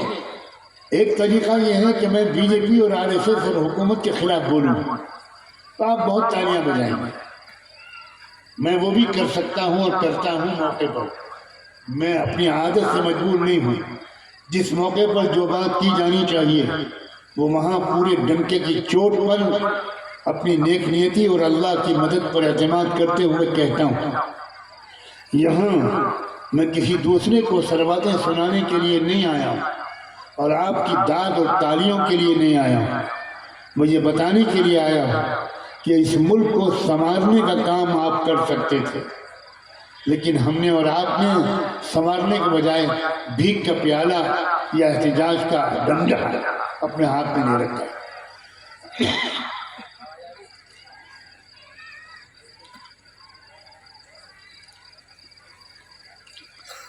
قرآن مجید میں ایک آیت میں صحابہ کرام سے ایک بات کہی گئی، إِلَّا تَفْعَلُوهُ تَكُنْ فِتْنَةٌ فِي الْأَرْضِ وَفَسَادٌ كَبِيرٌ. چند ہزار صحابہ تھے، چند ہزار، اور لاکھوں لوگ تھے جزیرے عرب میں، اور دنیا میں کروڑوں لوگ تھے. اللہ تعالیٰ فرما رہے ہیں چند ہزار مسلمانوں سے کہ اگر تم نے اسلام پر عمل نہ کیا، تم نے سماج کو سدھارنے کے لیے اپنی جان و مال کو کھپایا نہیں، تو یاد رکھنا پوری دنیا میں فتنہ و فساد بہت بڑے پیمانے پر پھیلے گا. مٹھی بھر لوگ، ان کے اوپر ذمہ داری ڈالی جا رہی ہے کہ تم اٹھو، تم ٹھیک کرو سماج کو. میں علماء سے کہتا ہوں آپ کی ذمہ داری تھی، ہماری ذمہ داری تھی کہ اپنے مجمع کو، مردوں کو، عورتوں کو، نوجوانوں کو، لڑکوں اور لڑکیوں کو، تاجروں کو، کسانوں کو، مزدوروں کو، غریبوں اور امیروں کو ہم تیار کرتے سماج کی خدمت کے لیے، دیش کی خدمت کے لیے، وطن کی محبت میں، وطن کی خدمت کے لیے، انسانیت کی خدمت کے لیے۔ ہم نے کیا کیا؟ ہم نے روایتی جلسے کیے اور روایتی تقریریں کی۔ میں نے جو شروع میں جملہ کہا تھا کہ ہم حالت جنگ میں ہیں، ہم حالت جنگ میں ہیں، وی آر ایٹ دا وار۔ کس سے جنگ میں ہیں؟ آپ سوچئے، میں یہ نہیں کہہ رہا ہوں کہ مسلمان ہندوؤں سے جنگ میں، بالکل یہ نہیں کہہ رہا ہوں۔ بھارت کے غریب امیروں سے جنگ میں ہیں، بھارت کے مزدور، بھارت کے کسان۔ آج دیکھو 2-3 دن سے دلی کے قریب کیا ہو رہا ہے، کن پر گولے برسائے جا رہے ہیں، کن پر پانی کے فوارے چھوڑے جا رہے ہیں۔ یہ کیا چائنا اور پاکستان کی فوجیں ہیں؟ اپنے ہی دیش کے کسان ہیں جو ظلم سے تنگ آ کر اپنی مانگوں کے لیے پہنچے ہیں، جن کو 2-3 سال سے جھوٹے وعدوں میں پھنسا کر رکھا گیا۔ ہمارے علماء کو کیا معلوم ہے کہ ان کی مانگیں کیا ہیں؟ کیا ہمارے علماء کو معلوم ہے ہم اپنے کسان بھائیوں سے اتنی دور کیوں ہیں؟ کیوں وہ کسان بھائی کیا ہمارے سگے بھائی بہنوں کی طرح نہیں ہیں؟ کیا مسلمان کسان اس مصیبت کے شکار نہیں ہیں؟ اور اگر صرف مسلمان شکار ہوتے تبھی ہم کھڑے ہوتے، اس کا اسلام سے کوئی تعلق نہیں، قطعاً کوئی تعلق نہیں۔ ان سے وعدہ کیا گیا 3 سال پہلے، جب انہوں نے وہ احتجاج کیا جو سوا سال چلا، جس میں کسان 750 کسان مر گئے، 750۔ دلی کی سردی کڑکڑاتی میں سڑک پر پڑے تھے، 750 موت کے شکار ہو گئے۔ یہ سرکاری اعداد و شمار ہے۔ ان سے حکومت نے وعدہ کیا کہ آپ جائیے، آپ کی ایک مانگ ہے کہ ہم MSP کا قانون بنا دیں گے۔ MSP کا مطلب یہ ہے کہ آپ کا غلہ جو ہے وہ اس سے کم قیمت پر نہیں بکے گا۔ یہ انہوں نے بالکل وعدہ کر لیا۔ اس وعدے کو 2-2.5 سال ہو چکے ہیں، آج تک وہ وعدہ پورا نہیں۔ اب نتیجہ کیا ہو رہا ہے؟ کسانوں کو لاگت بھی نہیں مل رہی اپنے کاشت کی۔ یہاں اگر کوئی کسان ہوگا تو وہ سمجھ رہا ہوگا میری بات کو، وہ کھیتی کرتا ہے اور اس کے بعد سوائے نقصان سے کچھ نہیں ہوتا۔ کوئی ایک دن بھارت میں ایسا نہیں گزرتا جس میں 1 یا 2 کسان آتم ہتیا، خودکشی نہ کرتے ہوں۔ یہ کس قدر شرمناک بات ہے۔ ہمارے مدرسوں میں کبھی ان باتوں کا تذکرہ نہیں ہوتا۔ یہ اسلام نہیں ہے، میں صفائی کے ساتھ کہہ رہا ہوں، یہ اسلام نہیں۔ غریبوں کی غربت کو محسوس کرنا یہ اسلام سکھاتا ہے۔ یہ کیا طریقہ ہے کہ ہم اپنی شادیوں پر لاکھوں کروڑوں خرچ کر رہے ہیں اور لوگ بینک کا قرضہ ادا نہ کرنے کی وجہ سے خودکشی کر رہے ہیں؟ یہ کون سا اسلام ہے بھائی؟ یقینی طور پر ہم پورے اسلام پر نہیں چل رہے۔ ہم نے دکھاوے کا اسلام اپنایا ہوا ہے، صرف وہ اسلام جو دکھائی پڑتا ہے، ورنہ حقیقی اسلام ہم میں سے اکثر کے پاس نہیں ہے۔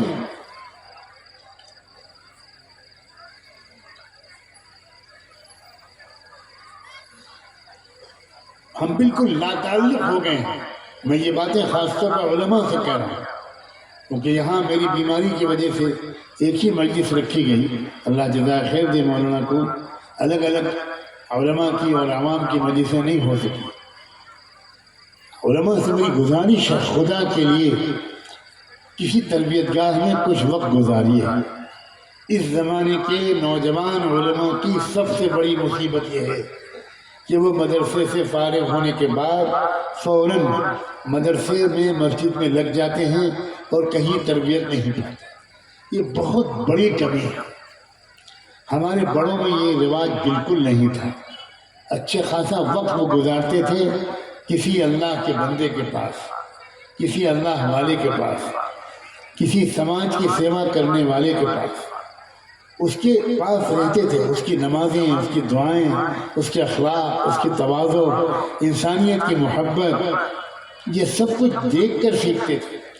یاد رکھیں، سن کر اور پڑھ کر انسان اتنا نہیں سیکھ سکتا جتنا کہ دیکھ کر سیکھ سکتا۔ لیکن دیکھنے کا رواج ہمارے ہاں ختم ہو گیا۔ جب علماء میں ختم ہو گیا تو عوام تو بیچارے جانتے ہی نہیں اس بات کہ بھائی ہم کو کسی بڑے کی خدمت میں کچھ دن رہنا چاہیے، کچھ دن سیکھنا چاہیے۔ میں اپنے نوجوانوں سے کہنا چاہتا ہوں جو مدرسوں میں پڑھتے ہیں یا کالجوں میں پڑھتے ہیں، اپنی تربیت کی فکر کرو، اپنی چھٹیوں کا صحیح استعمال کرو۔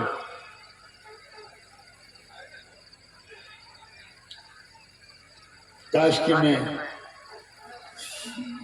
یہ کہہ سکتا کہ اپنی چھٹیوں میں جماعت میں نکل جاؤ۔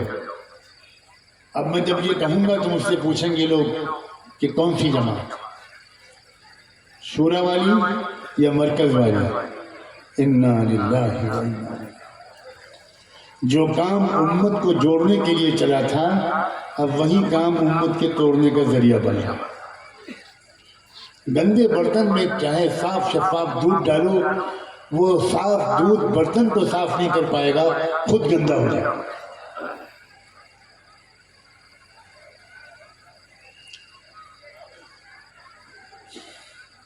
اور مشکل یہ ہے کہ اتنی بڑی غلط فہمی ذہنوں میں آ گئی ہے کہ تبلیغ کی یہ محنت قیامت تک کے لیے بس قبول ہو چکی ہے، اب اور کوئی محنت امت کو نہیں ملے گی۔ میں جانتا ہوں کہ یہ بات کہہ کر میں اپنی سلامتی کو خطرے میں ڈال رہا ہوں، لیکن میرا فرض ہے کہ میں یہ کہوں، یاد رکھنا دین کی کوئی محنت قیامت تک کے لیے نہیں، اللہ کے رسول کی نبوت قیامت تک کے لیے ہے۔ ہر صدی میں حالات بدلتے ہیں، ہر صدی کے حالات کے مطابق اللہ تعالیٰ امت کو وہی پرانی محنت تھوڑی سی تبدیلی کے ساتھ دے دیتے ہیں۔ فارسی میں کہتے ہیں شراب کہنا در جام نو، کہ شراب تو پرانی ہونی چاہیے لیکن جام نیا ہونا چاہیے۔ ہم یہ چاہتے ہیں کہ نہ، امت میں کچھ لوگ یہ چاہتے ہیں کہ شراب بھی نئی ہو، جام بھی نیا ہو۔ زیادہ تر کالج یونیورسٹی کے پڑھے ہوئے لوگ، جن کو لوگ دانشور کہتے ہیں، میں چونکہ کم پڑھا لکھا ہوں تو میں ان کو دانشور کہتا ہوں، میں ان کو انٹلیکچوئل کے بجائے انٹلیکچول کہتا ہوں، کیونکہ میری انگریزی بہت کمزور ہے۔ وہ ان کا یہی خیال ہے کہ شراب بھی بدلو، جام بھی بدلو، دین کے کام کا طریقہ بھی بدلو، دین بھی بدلو۔ اور کچھ لوگ یہ کہتے ہیں کہ کام کا طریقہ بھی نہیں بدلے گا، دین تو بدلے گا ہی نہیں، کام کا طریقہ بھی نہیں بدلے گا۔ خدا کے بندو، حضرت شاہ ولی اللہ کے زمانے میں کیا ہوتا تھا؟ حضرت مودودی صاحب کے زمانے میں کیا ہوتا تھا؟ حضرت شاہ عبدالعزیز کے زمانے میں کیا ہوتا تھا؟ حضرت سید شہید کے زمانے میں کیا ہوتا تھا؟ حضرت حاجی عبد اللہ اور حضرت نانوتوی اور حضرت تھانوی اور حضرت گنگوہی کے زمانے میں کیا ہوتا تھا؟ یہ حضرات دین کی محنت کرنے والے نہیں تھے؟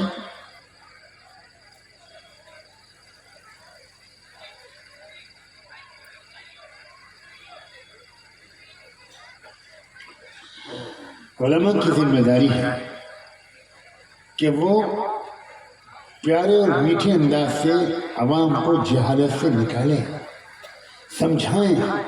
آپ لوگ سمجھیے، بھائی جس کو شورا پر انشراح ہو وہ شورا کے ساتھ لگ جائے، جس کو مرکز پر انشراح ہو مرکز کے ساتھ لگ جائے۔ جھگڑنا کس بات کا بھائی؟ عجیب و غریب بات ہے، عجیب و غریب بات ہے۔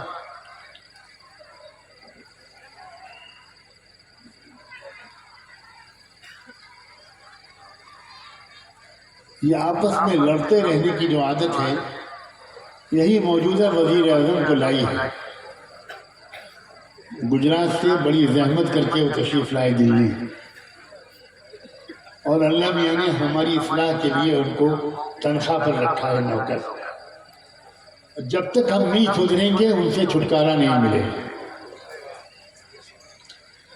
اب جتنی پٹائی اب تک کر چکے ہیں 2024 کے بعد زیادہ کرنے کا ارادہ ہے. اب تیار ہو جاؤ مار کھانے کے لیے یا ان سے کہنے کے لیے کہ بہت شکریہ آپ نے ہماری اصلاح کر دی. اب کسی اور کو موقع دے دیجئے. آپ بھی اب بوڑھے ہو رہے ہیں, تھوڑا آرام کریں. اپنی بوڑھی مہجور قسم کی بیوی کو بھی دیکھ لیجیے. بھابھی کا تو حق ہوتا ہے نا. اب سمجھ میں آیا لوگ بھابھی, واہ واہ, نیند ختم ہو گئی. ادھر سنتے سب دیور بیٹھے. دیکھا تم نے دکھتی رنگ پہ ہاتھ رکھا ہوا. میں سمجھ گیا یہاں چچا غالب کے معتقدین بہت ہیں. وہ شروع میں جو نظامت ہو رہی تھی وہی بتا رہی تھی کہ بڑا زوردار شاعرانہ ذوق ہے. چاہے وہ شعر کو الٹا سیدھا پھرتے ہوں وہ الگ بات.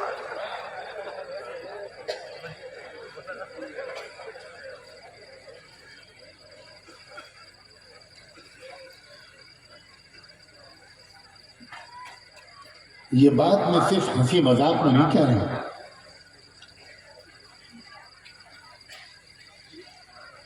اللہ کے رسول نے اپنی بے شمار حدیثوں میں فرمایا ہے تمہارے اوپر ویسے ہی حکام اللہ مسلط کرتا ہے جن حکام کے تم مستحق ہو.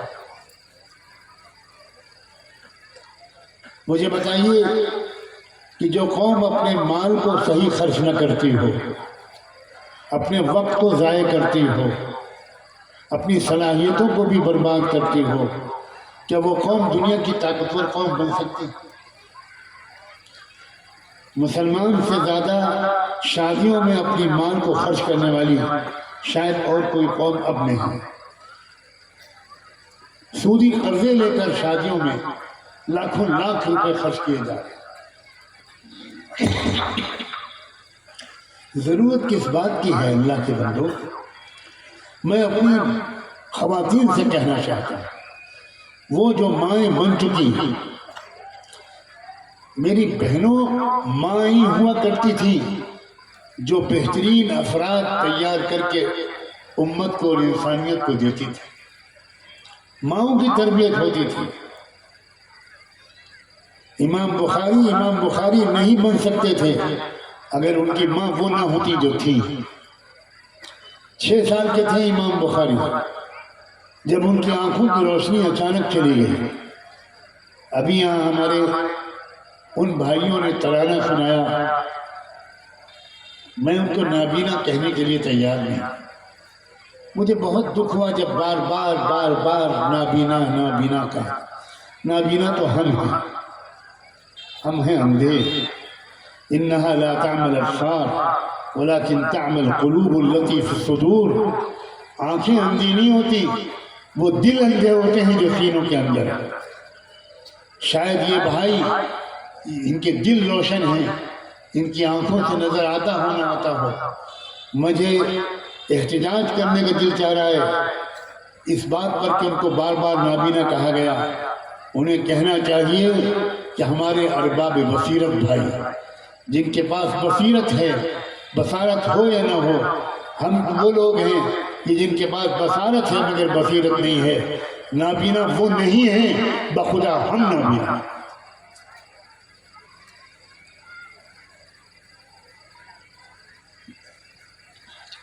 ہمارے لکھنؤ میں ایک شاعر ہوا کرتے تھے کشفی لکھنوی. بہت غریب آدمی تھے, مسجد میں مؤذن تھے, بہت غیرت مند انسان تھے, حلال کمائی کھاتے تھے اور بہترین شاعر تھے. عاشق رسول تھے, واقعتاً عاشق رسول تھے. اور مشاعروں میں کھینچ کے بلائے جاتے تھے, کلام سناتے تھے. کیا لوگوں کی دل پر گزرتی تھی. وہ اپنا کوئی تازہ کلام بھی اگر سناتے تھے تو لوگ ان سے پرانا کلام ایک سنانے کی فرمائش کرتے تھے. اس کا ایک شعر مجھے یاد آ رہا ہے, چونکہ وہ بھی آنکھوں سے دیکھ نہیں سکتے تھے, دل کی آنکھیں تو ان کی روشن تھی. تو وہ شعر تھا اس کا کہ ہمارا تو ذکر ہی کیا ہم تو نابینا ہے کشفی، ہمارا تو ذکر ہی کیا ہم تو نابینا ہے کشفی، نظر والوں میں بھی بصیرت کی کمی پائی ہے، نظر والوں میں بھی بصیرت کی کمی پائی ہے۔ کبھی کبھی میری والدہ جب بھی گھر میں کوئی اچھی چیز پکتی تھی تو مجھے اکثر دیا کرتی تھی کہ جاؤ یہ رکشے کے پیسے لو، رکشہ کر کے وہاں جاؤ، اس مسجد میں کشفی صاحب ہیں ان کو جا کر یہ تحفہ پہنچا کر آؤ۔ بہت پیار کرتے تھے مجھ سے، بہت پیار کرتے تھے، بہت پیار کرتے تھے۔ میں چھوٹا سا بچہ تھا، 9-10 سال کا، تب کی بات بتا رہا ہوں۔ خواتین آپ پلیز اپنی ذمہ داری سمجھیں۔ امام بخاری کا بات میں سنا رہا تھا کہ بچپن میں ان کی آنکھوں کی روشنی چلی گئی تو امام بخاری کی ماں روتے روتے ہلکان ہو گئی، روزے رکھے، صدقے نکالے، اعتکاف کیا اور دعاؤں میں حد کر دی، رو رو کر اللہ سے دعا مانگتی تھی کہ اللہ میں نے اپنے بیٹے کا نام محمد رکھا تھا، امام بخاری کا نام محمد ابن اسماعیل تھا، اس لیے رکھا تھا کہ میری نیت یہ تھی کہ میرا بچہ بڑے ہو کر اللہ کے رسول کی حدیث کا عالم بنے گا، خادم بنے گا۔ اب تو اس کی آنکھوں کی روشنی چلی گئی، اب وہ کیسے پڑھ پائے گا؟ اے قادر مطلق میرے بچے کی آنکھوں میں روشنی واپس کر دے۔ نہ جانے کتنے ہفتے اور مہینے وہ یہ دعائیں کرتی رہیں۔ ایک دن تہجد کی نماز پڑھنے کے بعد سنت کے مطابق تھوڑا سا آرام کرنے کے لیے لیٹی فجر سے پہلے، تو انہوں نے خواب میں دیکھا کہ رحمت دو عالم صلی اللہ علیہ وآلہ وسلم تشریف لائے ہیں اور پکار رہے ہیں بہن بہن، لبیک یا رسول اللہ۔ خواب میں انہوں نے کہا، اللہ کے رسول نے ان سے کہا بہن تمہاری دعا قبول ہو گئی، اپنے بچے کو جگاؤ، دیکھو اس کی آنکھوں میں اللہ نے رب نے روشنی واپس کر دی۔ وہ دوڑ کے اندر گئی، بچہ سو رہا تھا، بچے کو اٹھایا اور اٹھانے کے بعد جگانے کے بعد کہا بچہ پیارے بچے بیٹے میرے تم مجھے دیکھ رہے ہو؟ بچے نے کہا جی امی میں آپ کو دیکھ رہا ہوں۔ اچھا میں کون سی چادر اوڑے ہوئے ہوں، میں کیسی اوڑھنی اوڑے ہوئے ہوں؟ بچے نے بتایا کہ آپ ہرے رنگ کی اوڑھنی اوڑے ہوئے ہیں۔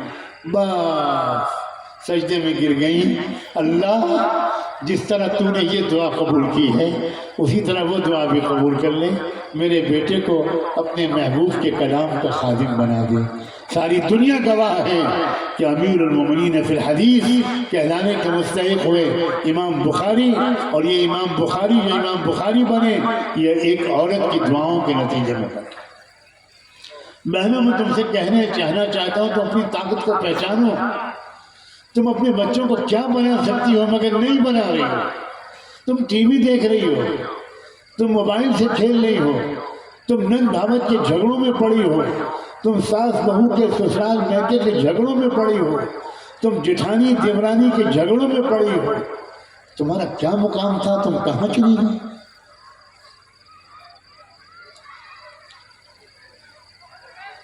علماء جانتے ہیں کہ ایک نام آتا ہے اسلامی تاریخ میں بایزید بسطامی۔ حدیث کی کوئی سند تقریباً بایزید بسطامی کے واسطے کے بغیر اوپر نہیں پہنچتی۔ صاحب دل، صاحب نور، صاحب طریقت، صاحب علم، فقہ و حدیث کے امام تھے بایزید بسطامی۔ وہ اس مقام پر کیسے پہنچے تھے؟ عورتوں میں تم سے کہہ رہا ہوں، میری قابل احترام بہنوں، اللہ تمہارے سہاگ کو سلامت رکھے، تمہاری اولادوں کو تمہاری آنکھوں کی ٹھنڈک بنائے۔ اللہ نے عجیب امتحان لیا، اچانک شوہر کا انتقال ہو گیا، بیوہ ہو گئی، کوئی کمانے والا نہیں تھا، چھوٹا بچہ گھر میں تھا، تو دوسروں کے گھروں میں صفائی جھاڑو پوچھے کا کام کرنے لگی اور اسی کے سہارے اپنا اور اپنے یتیم بچے کا پیٹ پالنے لگی۔ جب بچہ 7-8 سال کا ہوا تو گلیوں میں کھیلنے لگا۔ اب ان کو فکر ہوئی کہ کہیں غلط لڑکوں کے ساتھ نہ پڑ جائے، بگڑ جائے گا میرا بچہ۔ میری تمنا تو کچھ اور ہے۔ پوچھا میں کیا کروں؟ لوگوں نے بتایا کہ شہر میں کنارے ایک شیخ رہتے ہیں، بزرگ رہتے ہیں، مسجد میں، خانقاہ میں، مدرسے میں، جو بچے ان کے ہاں رہ کر تعلیم حاصل کرتے ہیں وہ بہت نیک بن جاتے ہیں۔ تو انہوں نے اس کا پتہ پوچھا بزرگ کا، اور ایک دن وہ عورت صلاۃ الحاجت پڑھ کے دعا مانگ کر اپنے یتیم بچے کو لے کر ان بزرگ کے پاس پہنچی، ادب کے ساتھ سلام کیا، کہا حضرت میں غریب بیوہ عورت ہوں اور یہ میرا یتیم بچہ ہے، گلیوں میں کھیلنے لگا، میری تمنا ہے اور اس کے مرحوم باپ کی بھی یہ خواہش تھی کہ یہ نیک بنے آپ جیسا، تو میں اس لیے لائی ہوں، لوگوں نے آپ کا پتہ بتایا ہے، اس کو اپنے مدرسے میں داخل کر لیجئے اور اپنے پاس رکھ لیجئے، اس کو نیک بنا دیجئے۔ وہ بزرگ بہت متاثر ہوئے، انہوں نے کہا کہ اچھا بہن چھوڑ جاؤ، میں کوئی کوشش کروں گا۔ جانے سے پہلے اس عورت نے ایک درخواست ان بزرگ سے اور بھی کی، کہا حضرت یہ بچہ پہلی بار اپنی ماں کی گود سے نکل رہا ہے، اسے میری یاد ستائے گی اور یہ بار بار چھٹی مانگے گا آپ سے گھر آنے کے لیے، میری آپ سے گزارش ہے اس کو اس وقت تک چھٹی مت دیجیے گا جب تک یہ اللہ کا ولی کامل نہ بن جائے۔ اللہ اکبر۔ وہ بزرگ حیرت زدہ، حیرت میں رہ گئے، سوچنے لگے کہ یہ کیا کہہ رہے ہیں، یہ عورت کیسی ماں ہے یہ۔ بزرگ نے نگاہوں کو جھکا کر کہا کہ بہن دعا سے میری مدد کرنا، میں اپنی طرف سے پوری کوشش کروں گا۔ ماں اپنے بیٹے کو ان بزرگ کے حوالے کر کے چلی گئی اور بچہ پڑھائی میں لگ گیا۔ کئی مہینے گزر گئے، کئی مہینے کے بعد ایک دن بچہ اپنے استاد کے پاس آیا، کہا حضرت امی کی یاد بہت آ رہی ہے، ایک دن کی چھٹی دے دیجئے، میں گھر چلا جاؤں۔ میرے ابو تو ہیں نہیں، اگر وہ آتے تو میں ان کو دیکھ لیتا تو کچھ اطمینان ہو جاتا، میرے ابو کا تو انتقال ہو چکا ہے، ایک دن کی چھٹی دے دیجئے۔ اب وہ بزرگ بہت پریشان ہے، سوچنے لگے کہ اگر میں چھٹی دیتا ہوں تو ماں سے کیا گیا وعدہ ٹوٹتا ہے، اور اگر میں منع کرتا ہوں تو معصوم یتیم بچے کا دل ٹوٹ جائے گا، میں کیا کروں؟ انہوں نے استخارہ کیا، اللہ مجھے رہنمائی فرمائیے، مجھے کیا کرنا چاہیے؟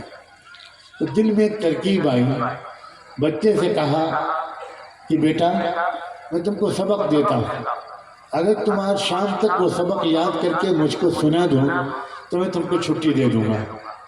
بچہ بڑا خوش ہو گیا، ان کا دے دیجئے۔ استاد نے جان بوجھ کر اتنا سبق دے دیا، ایک دن تو کیا وہ 3 دن میں یاد نہیں ہو سکتا تھا۔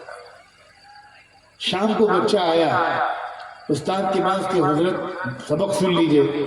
استاد کو یقین تھا کہ شام تک تو سبق یاد ہی نہیں ہو سکتا، انہوں نے کہہ دیا سناؤ۔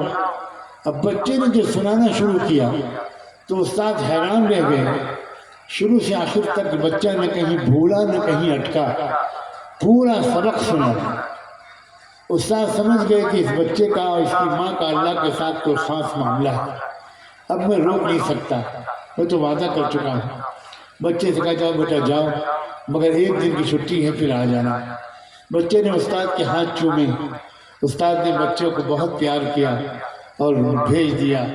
بچہ گھر کی طرف چلا، راستے میں اچھلتا کودتا ہنستا مسکراتا، آج میں گھر جاؤں گا، امی کے پاس جاؤں گا، چھپ جاؤں گا، امی مجھے ڈھونڈیں گی، پھر امی سے لپٹ جاؤں گا، پھر امی کی مہک آئے گی مجھ کو۔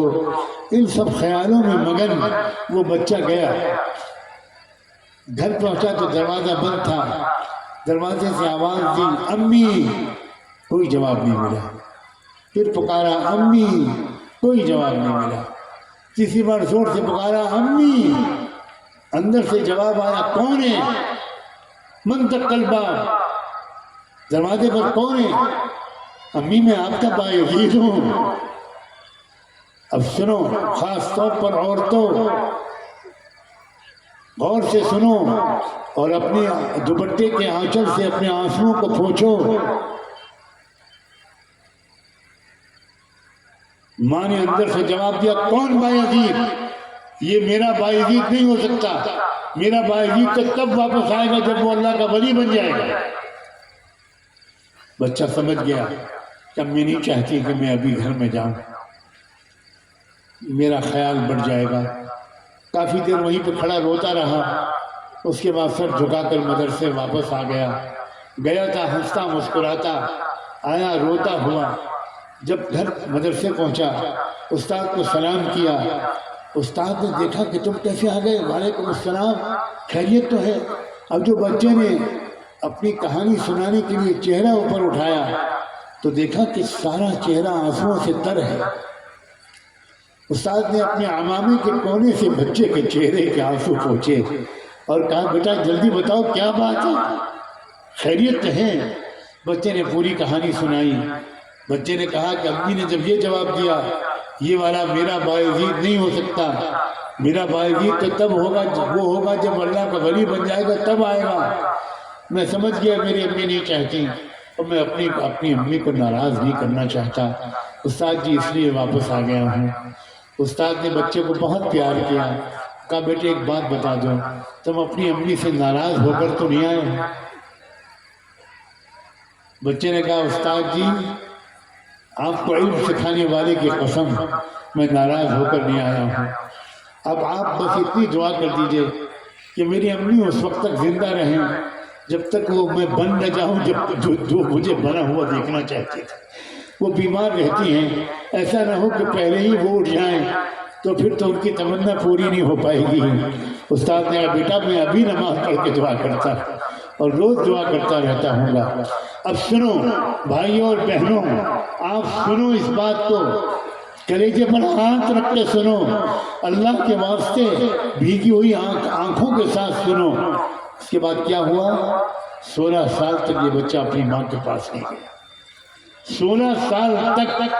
16 سال کے بعد ایک دن خواب میں زیارت ہوئی سرور کائنات صلی اللہ علیہ وآلہ وسلم کی استاد کو، اور استاد کو حضور نے خوشخبری سنائی، سنو وہ جو نوجوان لڑکا باعزید تمہارے مدرسے میں پڑھتا ہے اس کو ولایت کبریٰ کا جھنڈا دے دیا گیا ہے، اب اس سے پوری دنیا میں دین کا کام لیا جائے گا، اس کو روانہ کر دو۔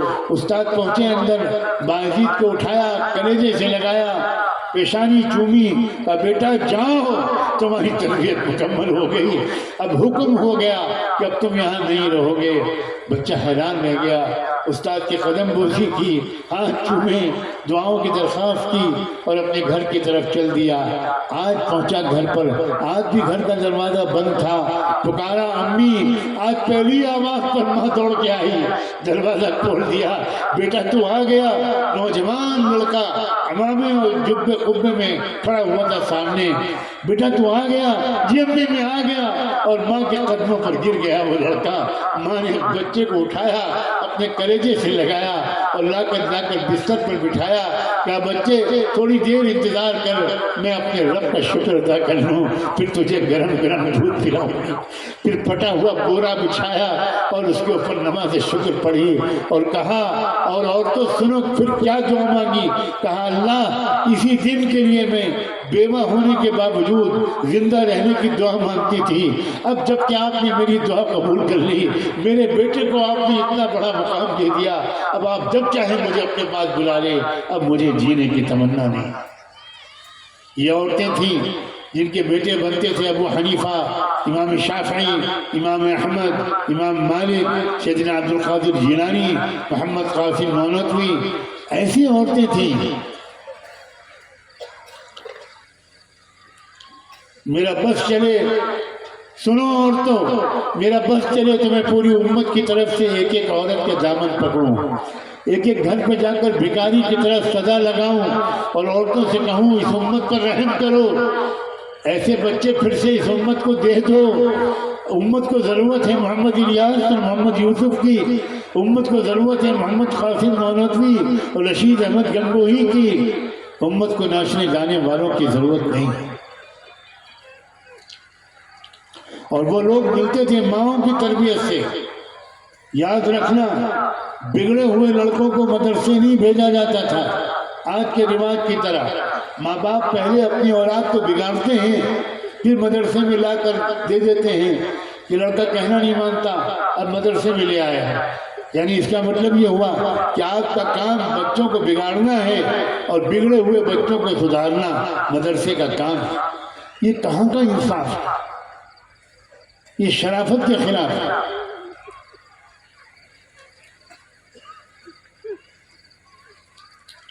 تربیت دیجیے اپنے لوگوں کو۔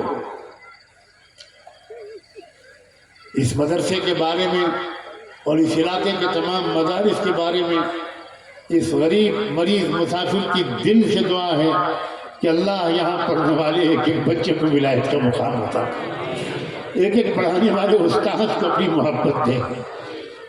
عارف باللہ سید الاولیاء حضرت مولانا قاری صدیق صاحب باندھی رحمۃ اللہ علیہ، ان کے تڑپتے ہوئے جذبات، ان کا بھوکا پیٹ، ان کی فاقہ کشی، ان کی فاقہ مستی، ان کی فقیرانہ زندگی، اس کی یادیں اس علاقے میں آ کر آئیں۔ جب مولانا سلامت اللہ صاحب مجھے لے کر آئے، راستے میں واقعات سناتے رہے، ایسا لگتا رہا وہ مومن تھے، ہم منافق، ہم منافق، ہم نے قدر نہ کی جن اللہ والوں کو ہم نے دیکھا۔ اللہ گواہ ہے اور آپ کو میں گواہ بناتا ہوں، ہم نے بڑی ناقدری کی۔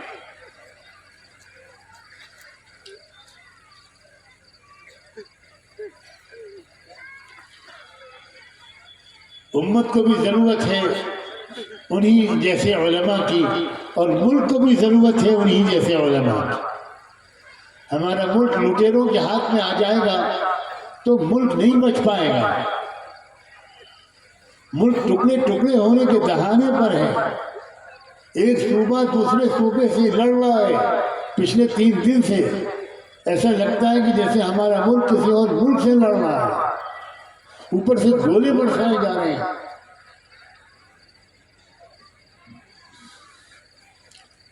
ہم ان تمام چیزوں سے بے تعلق نہیں ہو سکتے، اس لیے کہ اس ملک کے مستقبل پر ہمارا مستقبل بھی موقوف ہے۔ ہم تماشائی بن کر نہ دیکھیں، جو مسلمان کسان ہیں ان کو بھی اس آندولن میں شامل ہونا چاہیے، مسلمان کی حیثیت سے نہیں، کسان کی حیثیت۔ وہ اپنی نمازیں برقرار رکھیں۔ پچھلی مرتبہ جب آندولن ہوا تھا تو مجھے بہت سے مسلمان کسانوں نے پیغام بھیجا، رمضان آ رہا ہے، سخت گرمی کا موسم ہے، تو الحمدللہ اللہ تعالیٰ نے مجھے توفیق دی، میں نے ان کے لیے وہاں خیمہ بنوایا، کولر لگوایا، پنکھے لگوائے، تراویح کا انتظام کروایا، اور وہ آندولن میں وہ لوگ روزہ رکھتے تھے اور تراویح پڑھتے تھے۔ ہمیں اپنے آس پاس کے لوگوں سے بے تعلق اور بے خبر نہیں رہنا چاہیے۔ اسی طرح ہمارے پولیس کا محکمہ، مجھے تو واقعی بہت دکھ ہوتا ہے، پولیس کے وبھاگ کے لوگ، CID وبھاگ کے لوگ، یہ ہماری حفاظت کے لیے حاملہ کام کرتا ہے، دن رات محنت کرتے ہیں، وقت پر کھانا نہیں ملتا، وقت پر ان کو چائے نہیں ملتی، مہینوں اپنے پریوار والوں کے پاس جا نہیں پاتے۔ ہمارا فرض ہے کہ اپنے علاقے کے تھانے کے لوگ، اپنے علاقے کے پولیس کے لوگ، ہماری عورتیں مہیلا پولیس کے لوگوں سے رابطہ کریں، ان کی ضرورتوں کا خیال رکھیں۔ اگر ہمارے علاقے میں ان کی ڈیوٹی لگے تو ہم آگے بڑھ کر ان سے کہیں کہ بھئی آپ کو تو اتنی 12 گھنٹے کی ڈیوٹی ہوتی ہے، آپ کو اگر ٹوائلٹ واش روم کی ضرورت ہو تو ہمارا گھر حاضر ہے، آئیے، ان کو ناشتے کھانے کی ان کی فکر کریں۔ پولیس کا محکمہ بہت کم تنخواہ ملتی ہے ان کو، اور میں یہ بات پورے ملک میں جہاں بھی جا رہا ہوں وہاں کے لوگوں سے کہہ رہا ہوں، خدا کے بندوں، سب کو ایک نظر سے مت دیکھو، ان سے دعا سلام کرو، ان سے تعلقات اچھے رکھو، ان کے لیے ان کے خیر خواہ بنو، ان سے کہو کہ آپ ہماری حفاظت کے لیے اتنی محنت کرتے ہیں تو اتنا تو ہمارا فرض بنتا ہے کہ ہم آپ کو ایک پیاری چائے پلائیں۔ یہ کیا دوری ہو گئی ہے؟ راجنیت والوں نے یہ دوری پیدا کی ہے اپنے فائدے کے لیے، ہمارا کوئی فائدہ اس دوری میں نہیں ہے۔ اور جہاں حق اور سچی بات کے کہنے کا وقت ہوگا وہاں ہم اپنے سگے بھائی کے خلاف بھی گواہی دیں۔ یا ایھا الذین آمنوا کونوا قوامین بالقسط شہداء للناس ولو علی انفسکم او الوالدین والاقربین۔ اللہ نے ہم کو یہ حکم دیا ہے کہ جہاں سچائی کا معاملہ آ جائے، تم کو اپنے ماں باپ کے خلاف گواہی دینی پڑے تو دینی پڑے گی، تم کو اپنوں کے خلاف گواہی دینی پڑے تو دینی پڑے گی، تم کو اپنے رشتہ داروں کے خلاف گواہی دینی پڑے تو تمہیں دینی پڑے گی، تمہیں ہر قیمت پر سچ بولنا ہے۔ یہ نہیں کہ زیادتی مسلمان کی ہو تو تم الزام لگاؤ ہندو پر، اور زیادتی ہندو کو ہو تو تم ڈر کے مارے یا لالچ میں آ کر الزام لگاؤ مسلمان پر۔ ہر وقت سچ اور حق کا ساتھ دینا ہے۔ اپنے بچوں اور بچیوں کو بھی سمجھداری بھی سکھائیے اور بہادری بھی سکھائیے۔ یاد رکھیے کہ جو بہادر ہوتا ہے مگر سمجھدار نہیں ہوتا وہ آتنکوادی بن جاتا ہے، اور جو سمجھدار ہوتا ہے مگر بہادر نہیں ہوتا وہ منافق بن جاتا ہے۔ آج کل ہمارے درمیان ایسے سمجھدار بہت ہیں جو بہادر نہیں ہیں، منافق ہیں، اور ایسے بھی کچھ بہادر بنتے نظر آتے ہیں جو سمجھدار نہیں ہیں اور وہ دہشت گردی اور آتنکواد کی طرف چلے جاتے ہیں۔ ہمارا کوئی تعلق نہ ان سے ہے نہ ان سے ہے۔ ہم جن بزرگوں کے تربیت یافتہ ہیں، جس راستے پر اپنی قوم کو چلانا چاہتے ہیں، وہ سمجھداری کا راستہ بھی ہے اور بہادری کا راستہ بھی۔ سمجھداری کا مطلب بزدلی نہیں ہے اور بہادری کا مطلب آتنکواد نہیں۔ اس کے لیے ضرورت اس بات کی ہے کہ ہر علاقے کے علماء وفود بنا بنا کر ایسے مرکزوں میں جائیں جہاں اسلام کی جامع تربیت ہوتی، کچھ دن قیام کریں، کچھ سوال جواب کریں، کچھ سمجھیں گہرائی سے۔ ہم اپنے ملک کی سماجیات کو نہیں پہچانے۔ میں نے شروع میں بات وہیں سے شروع کی تھی، ہم سب کو ایک ڈنڈے سے ہانکتے ہیں۔ اللہ کے رسول کے جس مدینے کے معاہدے کا میں نے ذکر کیا اس میں 5 قبیلے یہودی کے تھے، لیکن آپ نے 5 کے لیڈروں کو بلایا، سب سے الگ الگ سائن لیے۔ کیا سیکھنے کی بات ہے؟ آپ نے یہ نہیں کہا کہ یہ سب یہودی ہیں، ان میں سے کسی ایک کی دستخط کرتے ہیں۔ مذہبی وحدت کا اعتبار کرنے کے بجائے قبائلی وحدت کا اعتبار کریں۔ ذرا گاڑی اردو ہے لیکن علماء تو سمجھ جائیں گے۔ قبائلی شناخت، اسی قبیلے کو ہمارے ملک میں کاسٹ کہتے ہیں۔ ہم کو اس اعتبار سے لوگوں کے ساتھ معاملہ کرنا چاہیے۔ میری بات کو خدا کرے آپ سمجھ رہے ہوں، سب کو ایک ڈنڈے سے نہیں ہانکنا چاہیے۔ اس وقت جو لڑائی ہو رہی ہے وہ کن لوگوں میں ہو رہی ہے؟ ایک ہی مذہب کے ماننے والے ادھر بھی ادھر بھی، تو مسئلہ مذہب کا نہیں ہے، مسئلہ کچھ اور ہے، لیکن مذہب کو رنگ دے دیا جاتا ہے اس کو چالاکی کے ساتھ، اور ہم بیوقوف بن جاتے ہیں، ہم دھوکے میں آ جاتے ہیں۔ اس لیے تربیت لینی پڑے گی، قرآن کی بھی سمجھ گہری، سماجیات کی گہری سمجھ، سیاست کی گہری سمجھ، ملکی اور عالمی حالات کی گہری سمجھ۔ اور یہ تو کوئی انصاف کی بات نہیں ہے کہ آپ کسی شخص کے بارے میں یہ سمجھتے ہیں کہ وہ اس بارے میں رہنمائی دے سکتا ہے۔ ہو سکتا ہے آپ کا یہ خیال غلط ہو اور وہ آدمی اس لائق نہ ہو، لیکن اگر آپ کا کسی کے بارے میں یہ خیال ہے تو یہ مجھے آپ بتائیے، میں علماء سے پوچھ رہا ہوں، اس کا انتظار کرنا چاہیے کہ پہلے وہ یہاں آئے؟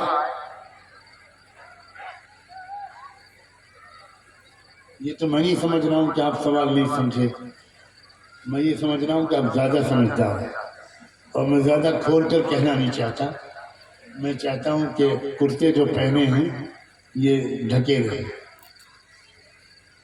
اس کا انتظار کرنے کی کیا جواز ہے؟ اگر آپ کو کسی کے بارے میں اندازہ ہے کہ وہاں سے قرآن و سنت کے مطابق ملک کے تازہ ترین حالات، آئندہ کے امکانات اور خطرات کے روشنی میں ہمیں کچھ صحیح رہنمائی مل سکتی ہے، تو اس کا انتظار کیوں کرتے ہیں کہ چاہے 10 سال لگ جائیں، وہ جب یہاں آئے گا اور جلسے میں آئے گا تب گھیر کر ہمیں سوال پوچھیں گے۔ کوئی جواب نہیں مل رہا نہ، میں آگے نہیں بولوں گا جب تک جواب، میں روٹ گیا۔ اچھا واقعی اس میں 2 کال تو نہیں ہے، ایک ہی کال؟ علماء کے آنکھ سے 2 ہی کال ہوتے ہیں۔ جب کوئی مسئلہ ہم سے پوچھتا ہے اور مسئلہ نہیں معلوم ہوتا تو ہم یہ کہہ دیتے ہیں 2 کال ہیں، ہمیں بتائے 2 تو ہو گئی ہوں گے۔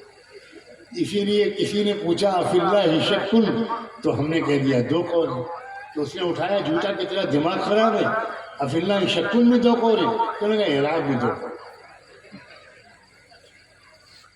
نہیں بھائی، آپ کے دل کی بے چینی پیدا کرنا چاہتا ہوں، آپ لوگ کیوں نہیں ہنس سکتے؟ یا تو آپ کا یہ خیال غلط ہے کہ یہ آدمی اس بارے میں رہنمائی کر سکتا ہے، آپ منہ دیکھے کی بات کر رہے ہیں، اور اگر یہ خیال ہے تو آپ کو جانا چاہیے جہاں کے بارے میں یہ خیال ہے۔ حالات اتنے ارجنٹ ہیں، ایمرجنسی قسم کے حالات ہیں کہ آپ کو جانا چاہیے۔ ایک وفد جائے، پھر دوسرا جائے، پھر تیسرا جائے، اور آنے کے بعد جو کچھ سمجھے وہ اپنے علاقے کے علماء کو جوڑ کر سمجھائے، پھر علماء عوام کی ذہنی تربیت کریں، اس تربیت کے مطابق مردوں کی بھی کریں، خواتین کی بھی کریں۔ اب آپ خواتین کو الگ تھلگ کر کے آپ موجودہ چیلنجز کا مقابلہ نہیں کر سکتے، بالکل نہیں کر سکتے۔ خواتین ہمارے ہاتھ سے نکل جائیں گی، خواتین نکل رہی ہیں۔ لڑکیوں کا جس طرح جانا آ رہا ہے خبروں میں، اس سے شاید ہم لوگ ناواقف نہیں ہیں۔ بہرحال دل و جان سے دعا ہے کہ اللہ تعالیٰ آپ کی اس کوشش کو قبول فرمائے۔ جو باتیں میں نے آج کہی ہیں، مردوں سے، عورتوں سے، ماں سے، باپ سے، نوجوان بچوں اور بچیوں سے، اور بھی کچھ کہنا چاہتا تھا نوجوانوں سے لیکن نہیں کہہ سکا۔ اب میں اچھا خاصا بیمار بھی چل رہا ہوں، اتنی لمبی گفتگو بھی میں کر پاؤں گا یہ مجھ کو امید نہیں تھی، اور ابھی مجھے فوراً نکلنا بھی ہے۔ اللہ تعالیٰ ہم سب کو سلامت رکھے، غلط راستے پر چلنے سے ہم سب کو محفوظ رکھے، اور اللہ اپنی ذمہ داریوں کو ادا کرنے کی ہم سب کو توفیق عطا فرمائے۔ وآخر دعوانا ان الحمدللہ۔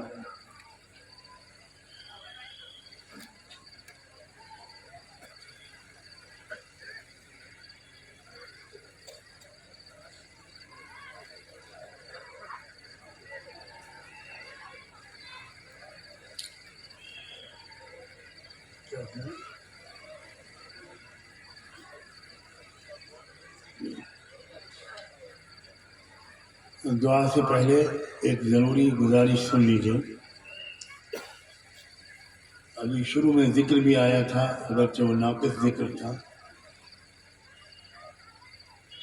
ایک ضرورت اس بات کی ہے کہ مرد اور عورتیں سب، اور علماء خاص طور پر، وہ کچھ تازہ مطالعہ کرتے رہیں، یہ بہت ضروری ہے۔ من جملہ اور رسائل کے ایک رسالہ اس ملک میں نکل رہا ہے 90-91 سال سے مسلسل، ماہانہ الفرقان۔ 90-91 سال معمولی مدت نہیں۔ اللہ نے اپنے اس بندے کے اخلاص کو قبول کر کے اس چراغ کی روشنی کو ابھی تک بجھنے نہیں دی۔ اس کا تازہ شمارہ یہاں موجود ہے، بڑی مشکل سے لکھنؤ سے منگوایا گیا۔ ہمارے نوجوان دوست یہ سب کرتے رہتے ہیں۔ میری گزارش ہے علماء سے اور طلباء سے، یہاں تک کہ خواتین سے بھی، کہ وہ الفرقان کا تازہ شمارہ خرید کر جائیں. گیٹ کے پاس موجود ہے. کچھ اہم کتابیں ہیں میرے والد ماجد حضرت مولانا محمد منظور نعمانی کی، جنہوں نے 100 کتابیں لکھی تھیں. ان کی بعض کتابوں کا ترجمہ 40-50 زبانوں میں ہو چکا ہے اور کروڑوں کی تعداد میں دنیا بھر میں چھپتی رہتی ہیں وہ کتابیں. وہ بھی یہاں موجود ہیں. میری گزارش ہے کہ آپ جائیے تو یہ کچھ لے کر جائیے اور گھر میں کچھ پڑھتے رہنے کا ماحول بنائیے. اس پڑھتے رہنے سے آپ کو بڑا فائدہ ہوگا. علماء کو فائدہ ہوگا کہ وہ اپنے بیانوں کے ذریعے تازہ مستند رہنمائی عام مسلمانوں تک پہنچا سکیں. ماں باپ کو فائدہ ہوگا کہ وہ اپنے بچوں اور بچیوں کی تربیت میں ان چیزوں سے کام لے سکیں گے. ماہنامہ الفرقان اور کچھ اہم کتابیں.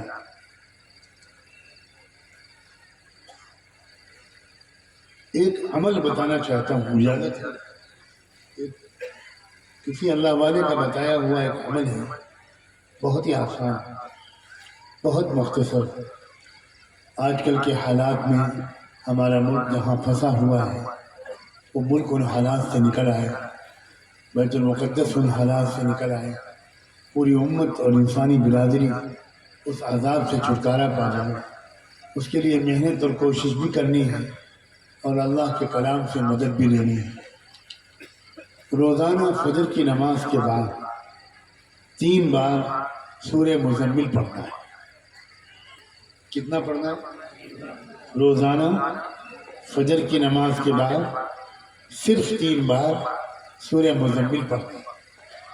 اول آخر ایک بار درود شریف پڑھ لیجئے نماز والا، اور اس کے بعد دعا مانگ لیجئے کہ اللہ پوری دنیا میں انصاف اور امن قائم کروا دے. ہمارے ملک میں بھی، فلسطین میں بھی اور پوری دنیا میں بھی امن تبھی قائم ہوگا جب انصاف ہوگا. تو انصاف قائم کروا دیجئے اور امن قائم کروا دیجئے. یہ ایک بہت ہی ضروری گزارش ہے. دوسری بات یہ بھی ہے کہ تھوڑے ہی دن کے بعد ہمارے ملک میں الیکشن آنے والا ہے. ہر الیکشن اہم ہوتا ہے. آنے والا الیکشن اب تک کی تاریخ کا سب سے اہم الیکشن ہے. شاید ہو سکتا ہے کہ اس کے بعد کبھی الیکشن نہ ہو. یہ بہت نازک موقع ہے، اس لیے اس بات کی کوشش کیجیے کہ ہر 18 سال کا لڑکا لڑکی، ماں باپ بھائی بہن کوئی بھی ہو جو ووٹ دینے کا حق رکھتا ہے، اس کا ووٹر لسٹ میں نام لکھا جائے، اس کا ووٹر آئی ڈی بن جائے. پتہ نہیں آپ کے علاقے میں یہ کام ہوا ہے کہ نہیں، خدا کرے ہوا ہو. آپ لوگ اس کے کیمپ لگائیے اور باقاعدہ جو سرکاری محکمہ ہے وہاں اپنا پرانا ووٹر آئی ڈی لے کر جائیے. اگر آپ کے پاس ووٹر آئی ڈی کارڈ ہے تو یہ مت سمجھیے کہ ہمارے پاس کارڈ ہے. نہیں، آپ کا نام، آپ کو ووٹ نہ دے پائیں آپ، اس کے لیے بہت ترکیبیں ہیں. جو ووٹر لسٹ اس سال کی ہے اس میں جو نام آپ کا لکھا ہوگا، آپ کے باپ کا، آپ کے محلے کا جو پتہ لکھا ہوگا، اس میں جو اسپیلنگ ہوگی، آپ کے ووٹر آئی ڈی کارڈ میں اگر ذرا سا بھی اس سے فرق ہے تو آپ کو ووٹ ڈالنے نہیں دیا جائے.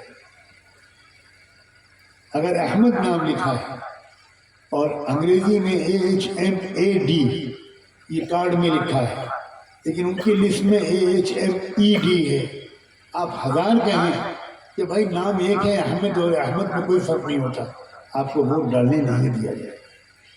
اس لیے خدا کے لیے اس جانب پہ توجہ کریں. علماء سے، ذمہ داران سے میں کہتا ہوں کہ وہ اس کی مہم چلائیں. باقاعدہ ہر شخص ووٹر بنے اور ووٹر آئی ڈی اس کے پاس صحیح اسپیلنگ کے ساتھ موجود ہو. یہ سرکار کے ساتھ تعاون ہے، اپنی حکومت کے ساتھ تعاون ہے، الیکشن کمیشن وبھاگ کے ساتھ مدد ہے. ہم سب مل جل کر اپنی ذمہ داریاں ادا کریں. اب دعا فرمائیں.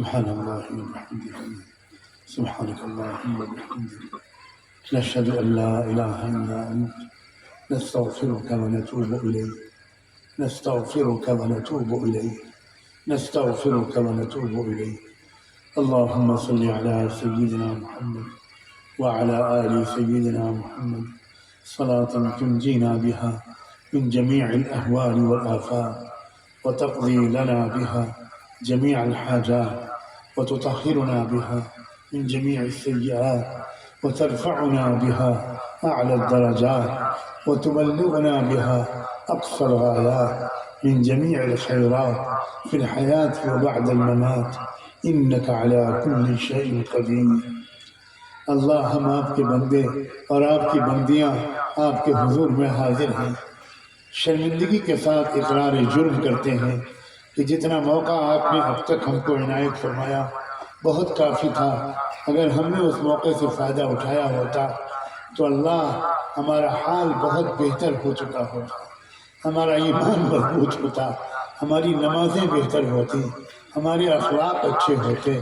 اے اللہ ہم نے ان موقعوں سے فائدہ نہیں اٹھایا، آج معاف فرما دیجیے، آج معاف فرما دیجیے، آج معاف فرما دیجیے، اے اللہ معاف فرما دیجیے، اے اللہ آج معاف کر دیجیے۔ اللہ معاف نہیں کرنا چاہتے پھر بھی معاف کر دیجیے۔ اے اللہ آپ کے در کے سوا کس کا در ہے؟ اے اللہ اتنی رات گئے، اتنا بڑا مجمع مردوں کا، عورتوں کا، جوانوں کا، بوڑھوں کا، اے اللہ آپ کے سامنے دامن پھیلائے بیٹھا ہے، اللہ ہمیں خالی ہاتھ واپس نہ بھیجیے۔ ایک بار اللہ صرف ایک بار اس پورے مجمع کی طرف دیکھ لیجئے، کرم کی نظر سے دیکھ لیجئے، آپ کا کچھ نہیں بگڑے گا، ہمارا کام بن جائے گا، اللہ ہمارا کام بن جائے گا۔ تیری ایک نگاہ کی بات ہے، میری زندگی کا سوال ہے، میری زندگی کا سوال ہے، مجھے اپنی پستی کی شرم ہے، تیری رفعتوں کا خیال ہے، میں اپنے دل کو کیا کروں، اسے پھر بھی شوق وصال ہے۔ اے اللہ آج راضی ہو جائیے، ایک بار کہہ دیجئے فرشتوں سے جاؤ اس مجمع میں جا کر اعلان کر دو کہ میں نے تم سب کو معاف کر دیا اور تمہارے گناہوں کو نیکیوں سے بدل دیا، مان جائیے۔ اللہ ہم آپ کو آج منانے آئے ہیں، ہمیں اندازہ ہو رہا ہے زمین و آسمان کے تیور یہ بتا رہے ہیں کہ آپ ہم سے ناراض ہو گئے ہیں، کب تک ناراض نہ ہوتے اللہ، ہم نے بھی کوئی کسر تو چھوڑی نہیں ہے، ایک بار معاف کر دیجئے، آج ہماری توبہ قبول کر لیجئے، ہمیں نیک راستے پر چلا دیجئے، برائیوں سے بچا لیجئے۔ اے اللہ سخاوت کی صفت عطا فرما، ہمدردی کی صفت عطا فرما، بلند حوصلہ عطا فرما، دور تک دیکھنے والی نظر عطا فرما۔ اے اللہ آپس میں جوڑ نصیب فرما، اتحاد نصیب فرما۔ اے اللہ کلمے کی نسبت پر سب ایک دوسرے سے محبت کریں، سب ایک دوسرے کا احترام کریں، ایسا ذوق ہمارا بنا دیجئے، ایسے اخلاق ہمارے بنا دیجئے۔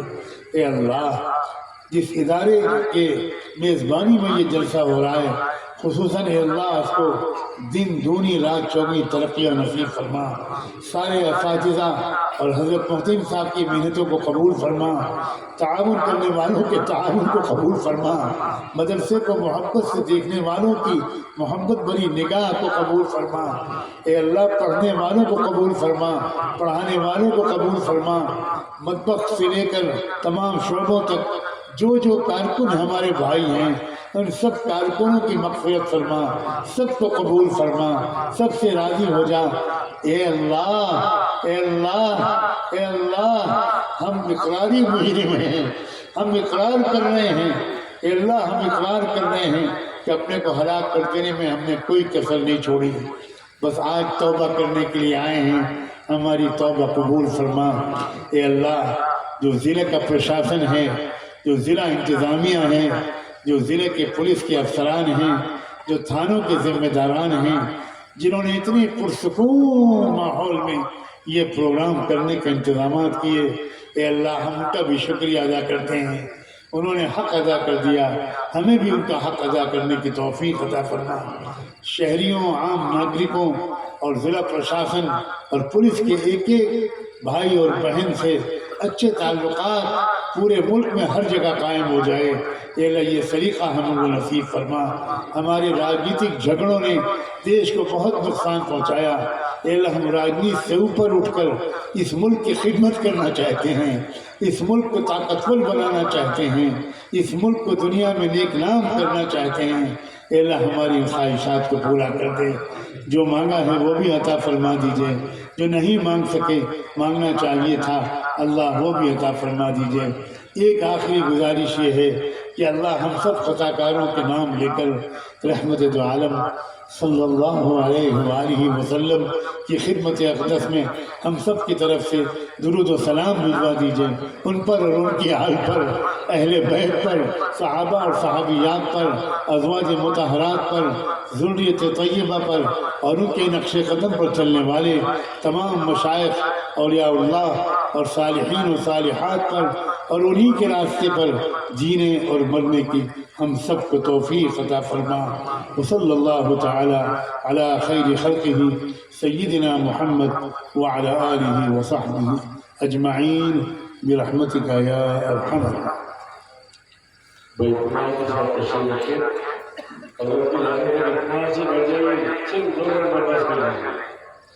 یہ راستہ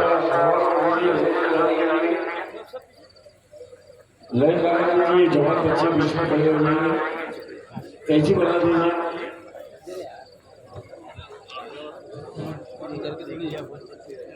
بغانے کے تھوڑا